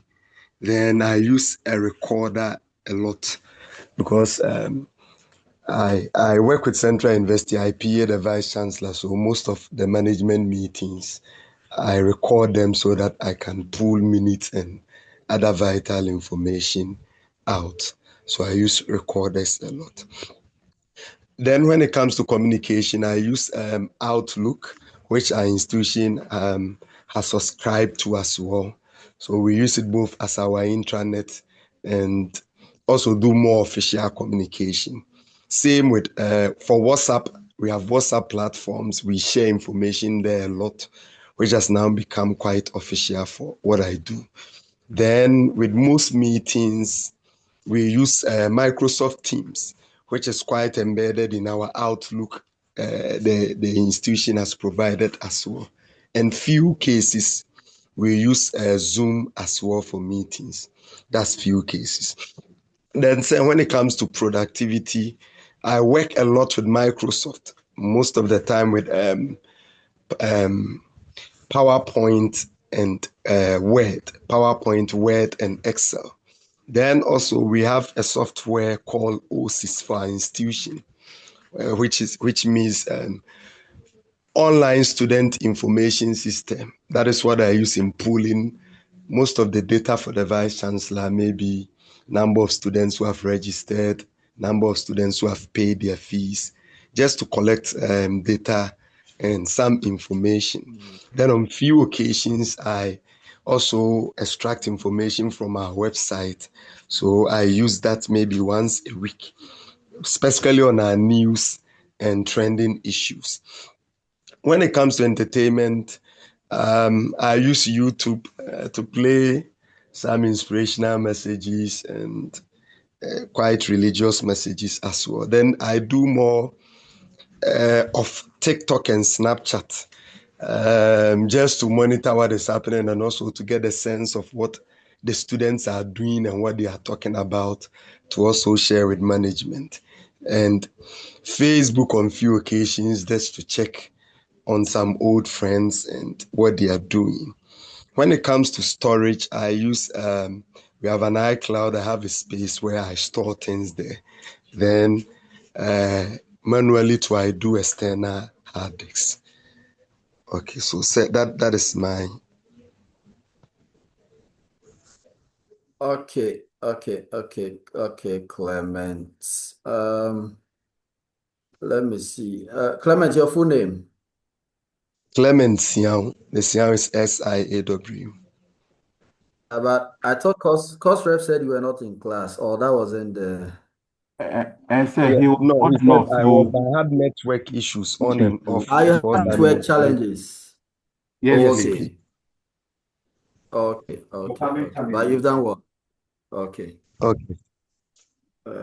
Next person, we have Leibniz, those who are here. Yes, sir. Bennett, if the next lecturer is ready, you just let me know. I'll pause. Those who are not able to do it will do it. Some of your foot. So the next class begins Bye. at 2, but Hello? hello, sir. Yeah. Yes, the next class begins Okay, proceed. okay. Okay, sir. So, Okay, then we can complete. Okay, we can complete. Yes, sir. I'm William Dumante. My index number 2526 150028. And basically, I use one laptop and a phone. And for corporate services, I use Outlook, email. William. Yes, sir. Hello, William. Yes, sir. Yeah, you were sharing an infographic, or that was not your output? No, that wasn't my output. Okay, this is your presentation. Yes, sir. Okay, go ahead. Yes, so I use Outlook, email, and then the calendar at for corporate services. For communication hub, I use Microsoft Teams for meetings, WhatsApp for information, then Telegram and MMS. The MMS is the meter management system. I work with ECG, so we have a software called MMS, meter management system, that we use to for monitoring of our meters. Then for information management, I use OneDrive, Word, Excel, and then Chrome for document storage and editing, and also for research purposes. For operational systems, I use the SAP, is another software that we use, MMS, and then Power App for asset management, for metering, and also for customer services. And then for data management, I use the SQL database for data extraction, storage, and also for processing. Then for business intelligence, I use Power BI dashboards for monitoring of our KPIs performance, to see how we are doing in our various KPIs that we are working with. And for decision making and reporting, I use management reports and then strategic planning against our KPIs. Then for professional networks, I use the Facebook and LinkedIn for stakeholder engagement and then professional branding. Thank you very much.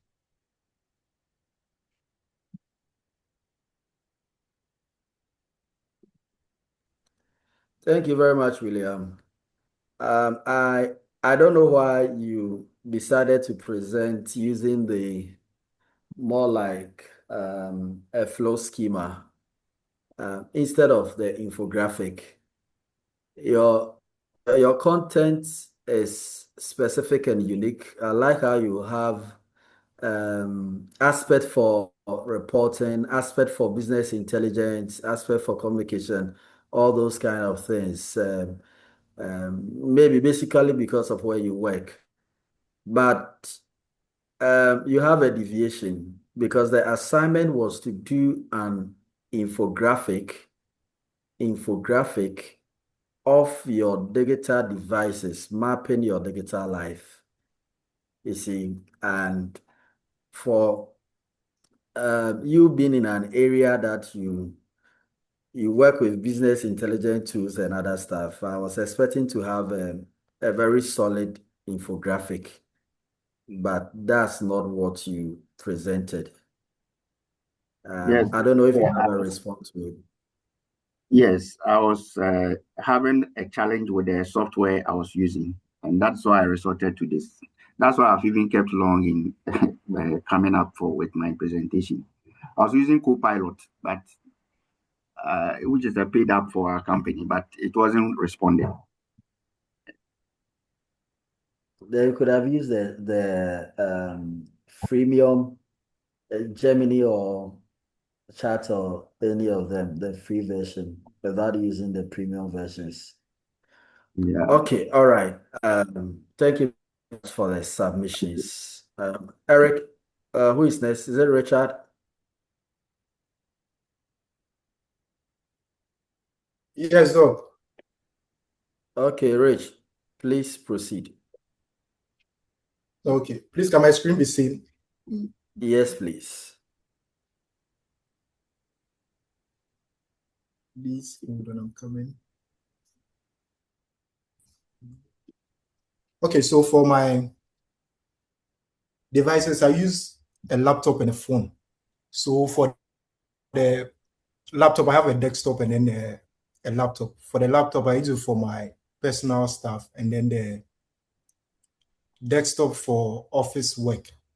With the phone, currently I have one phone, which I use to handle my activities, especially for social media and other social media handles I handle for people. And then for communication wise, I use WhatsApp, Telegram, Gmail, and Outlook. So the WhatsApp is for reaching out to people, Telegram for business related work.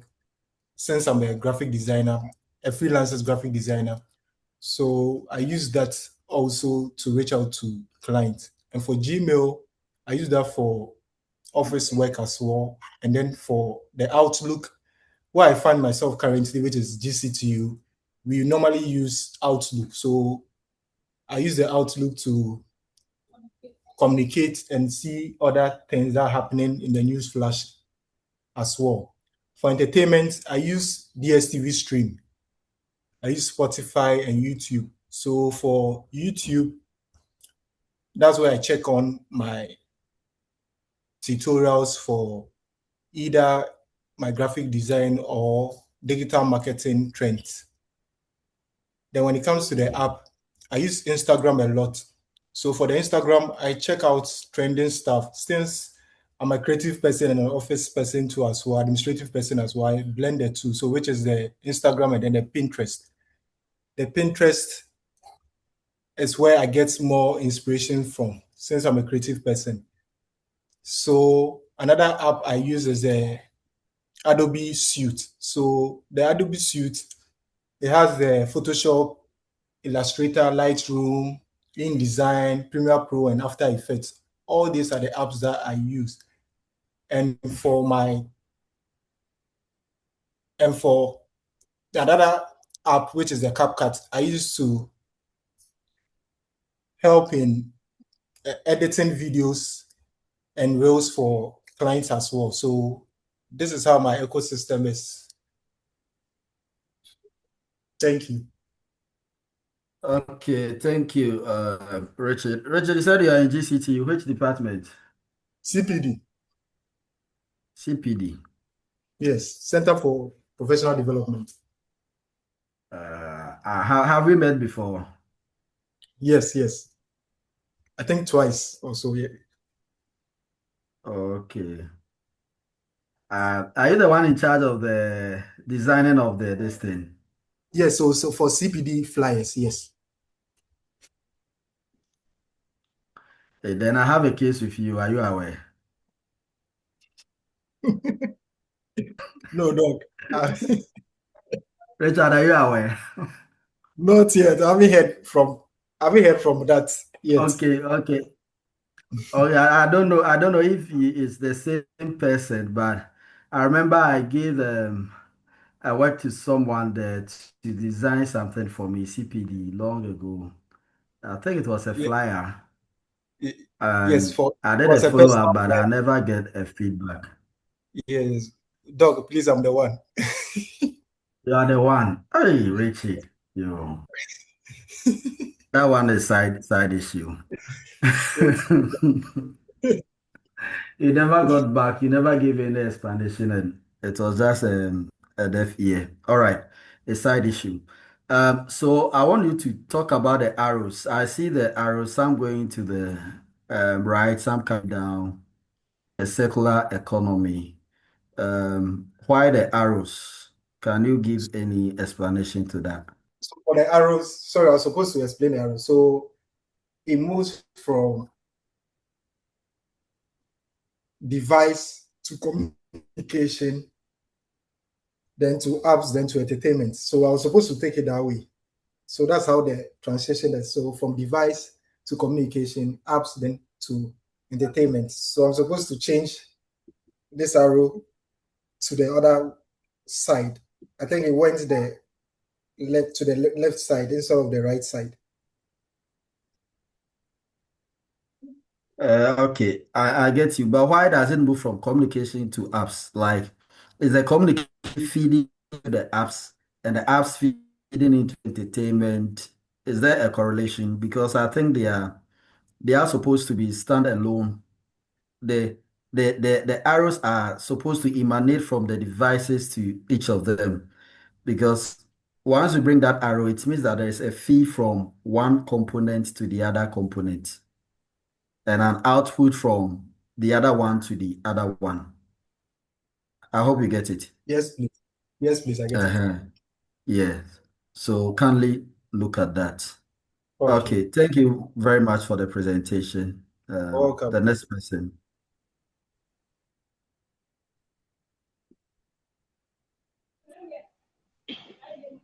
Good afternoon, Doc. My name is Fafa Afianuku. Hello, Doc. Hello, Fafa. Yes, I can see your kindly proceed. Okay. So this is my infographic chat flow. It shows my daily digital usage and how different digital tools and devices and platforms are part of my everyday activities. So I have my communication aspect, I have the entertainment, I have productivity, storage and social interaction. So let's move to the device section. With the device section, I have my desktop and I use my desktop for almost 10 hours, mainly for work, assignments, browsing, and productivity tasks. And I also have a standby laptop that helps with portability and flexibility when working outside the desktop setup area. I also have my mobile phone. I use that to communicate with clients, take their details, and then do what they want to be done for them. And then let's move to the entertainment aspect. With the entertainment aspect, I use YouTube for watching videos and tutorials, music, and then also learning. I use HD box for movies and also streaming entertainment. I also use Instagram. I use it for entertainment and then social media engagement. And then the communication platform. I use WhatsApp, as WhatsApp is for instant messaging and calls. I also use Gmail. My Gmail is for formal communication and also sending emails. I use Zoom and then Microsoft Teams. And this is for my online meetings, my classes, and then also collaborations. This makes communication easier in both academic and professional environments. Let's move to the productivity tools. With the productivity aspect, I use my SM Office. I use it for creating documents, presentation, and then spreadsheets. And also my Google Drive. It helps with sharing of files. And then let's move to the storage section. I use my RAM. My RAM helps my devices run smoothly. And then I use my cache that stores temporal data for faster performance. Then my pen drive. With a pen drive, I use it to store and then also transfer files for print. I give it to the print department to print clients' large format banners, stickers, etc. And then my social media, with social media, I use Instagram. So this presentation supports my daily life through communication, entertainment, productivity, storage, and then also social interaction. Thank you. Please, Okay, I'm done. thank you, Fafa. Thank you Welcome. very much. Um, the RAM. I see you have RAM. Can you talk about RAM? What is RAM? Dr. Please, RAM is a random access memory. It's used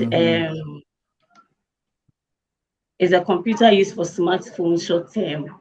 It's also used to store information. But that is temporal. So I wasn't expecting it to be here because almost every device or computer, laptop have that.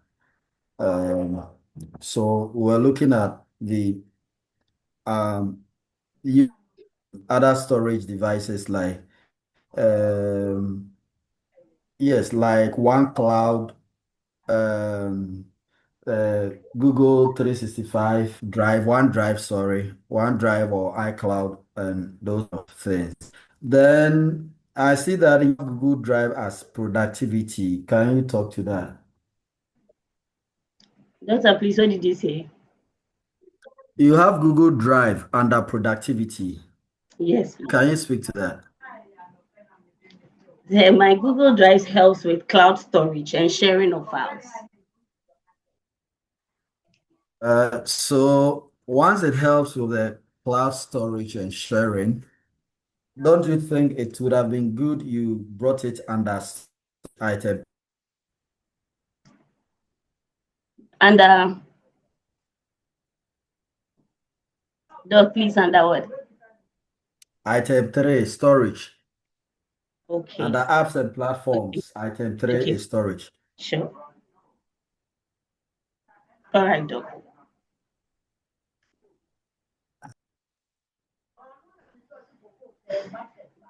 And also, I see Instagram at social under Yeah. platforms, and I see it at entertainment. Why did you decide to? I use this app often.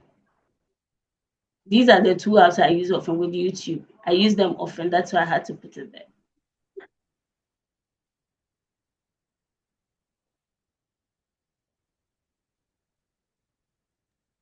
Okay, okay, Fafa. All right. Thank you very much. Okay. For listening. Next person, please.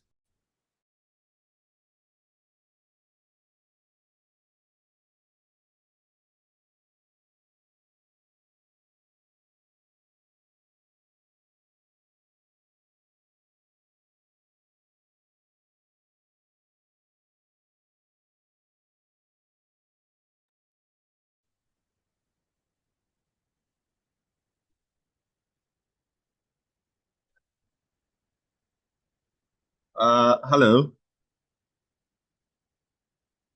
Hello, Doc. Hello. Yeah, hello, Eric. I can hear you. Kindly proceed. Okay. So Doc, these are my information. My student number 242515017 and okay. So what happened was that I created my images and it got distorted. The more I tried to correct it, the more it was messing up. So I extracted this from the net, which basically demonstrates what I do online. And so I would use this as my presentation. So in terms of productivity, I use Gmail. Again, I use the Google Space. I use the Microsoft package, which is MS Word, MS Excel, MS PowerPoint, the Teams, Outlook. I use all those. And I store information on OneDrive. And in terms of entertainment, I go onto the YouTube and sometimes I watch films on Netflix. Yes, and then in terms of communication, I use WhatsApp, I use Facebook, uh,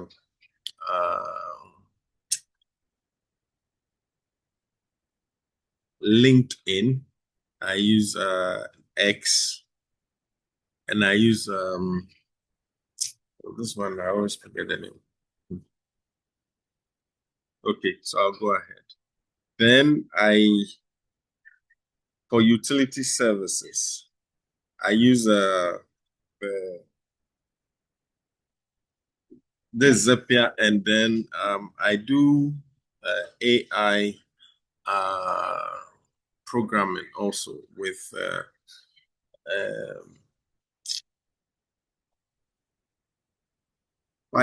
Python, yeah. And so this is my digital ecosystem. So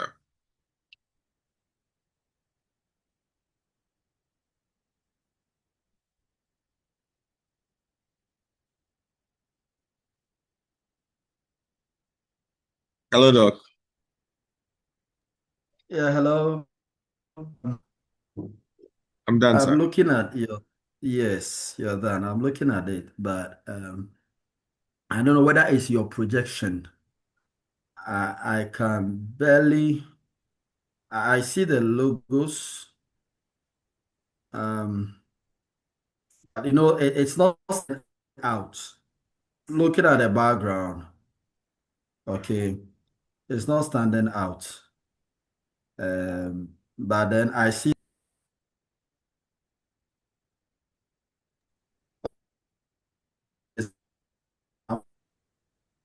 all right, Hello. productivity. Yeah, yes, it's better now. Entertainment, utility, and services. Why is your utility and services different from the productivity and work? Because I think those are related to um, productivity and work. Okay, so here I'm referring to productivity and work for my daily task. And the utility and services are the professional things that I do beyond my daily task. That's the difference here.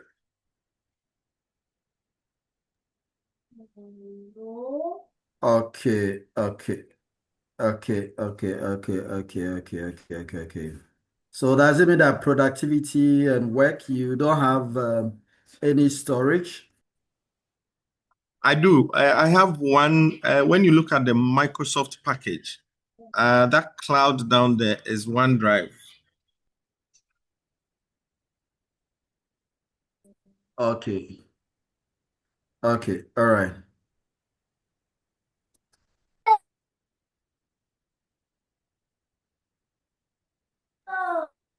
Thank you. Next person, please. Thank you, sir.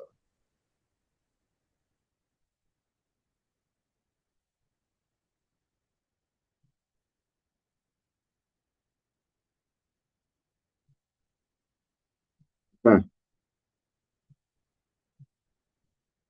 Hello, sir.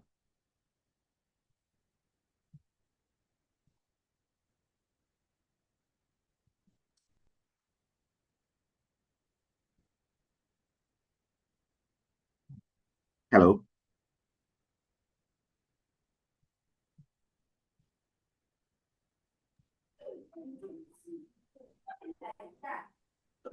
Hello, William. I think you've already Yes, presented, or? yes, I have. I've gotten the infographics now, so I just wanted to show you. Okay, let me see.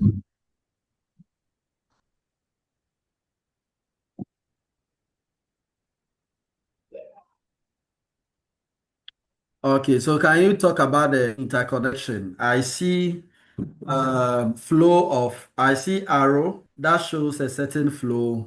I see some interconnections on the left wing and the right wing. Can Yeah, so and it's segmented into communication hub, information management, operational systems, data management. So they are all internal.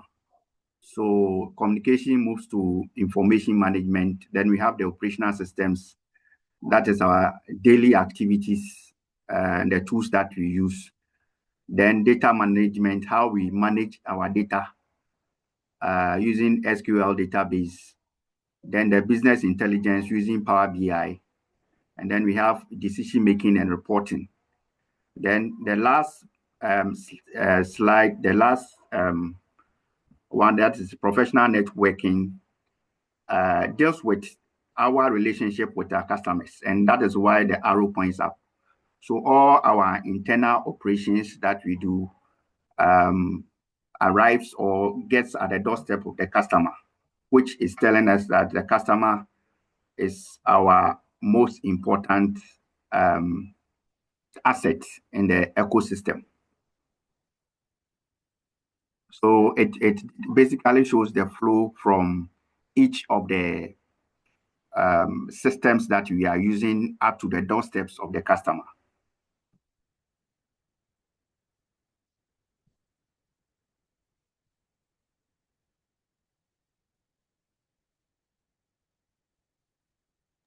Okay, all right. I think your time is already spent, so I wouldn't get time to test it further.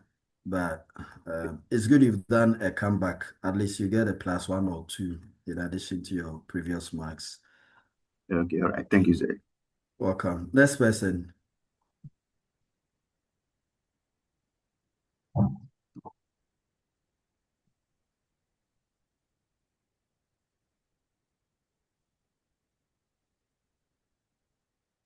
Yeah, hello, sir. Good afternoon. Good afternoon, sir. This is Anthony Happy Rodin. Anthony Gazy is helping me share my screen. So that's my daily activity I have on the screen. So if you can see it clearly, I normally I Yes. use a desktop and my personal phone. That's the devices. And when it comes to the communication, I use Outlook and my normal phone to communicate. The Outlook, what basically we do is, I'm in GRA Custom Division. Mostly management send information through that platform for staffs. When there is any information to share or communicate to us, that's mostly what they use to communicate to us.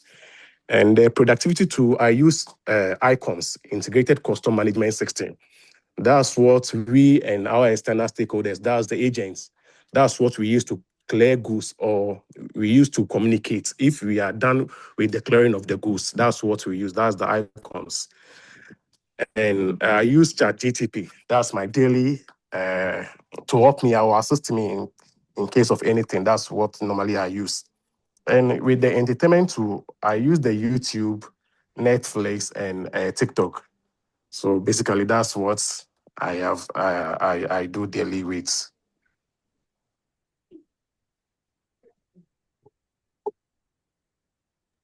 Okay, thank you. Where do you work? Custom division, sir. Customs. Yes, sir. Okay, you didn't speak about storage. Storage, I use my external disks. I have External. external drive that I use. But Yes, it didn't please. appear. Yes.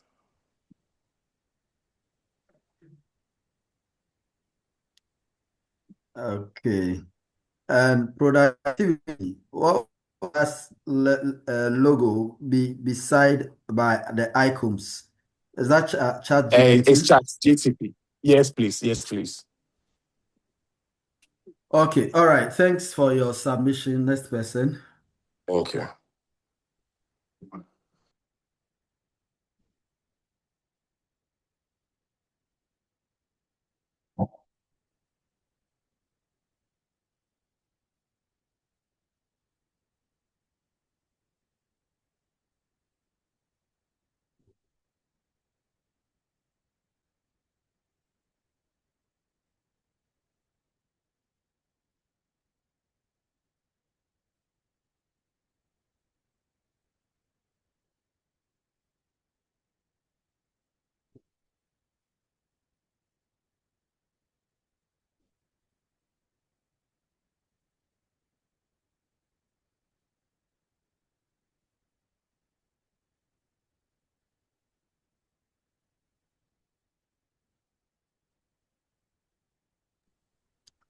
Okay, so the outstanding, we have Francis John Opare and Alphonse Umepo Seleti, if I pronounce it well.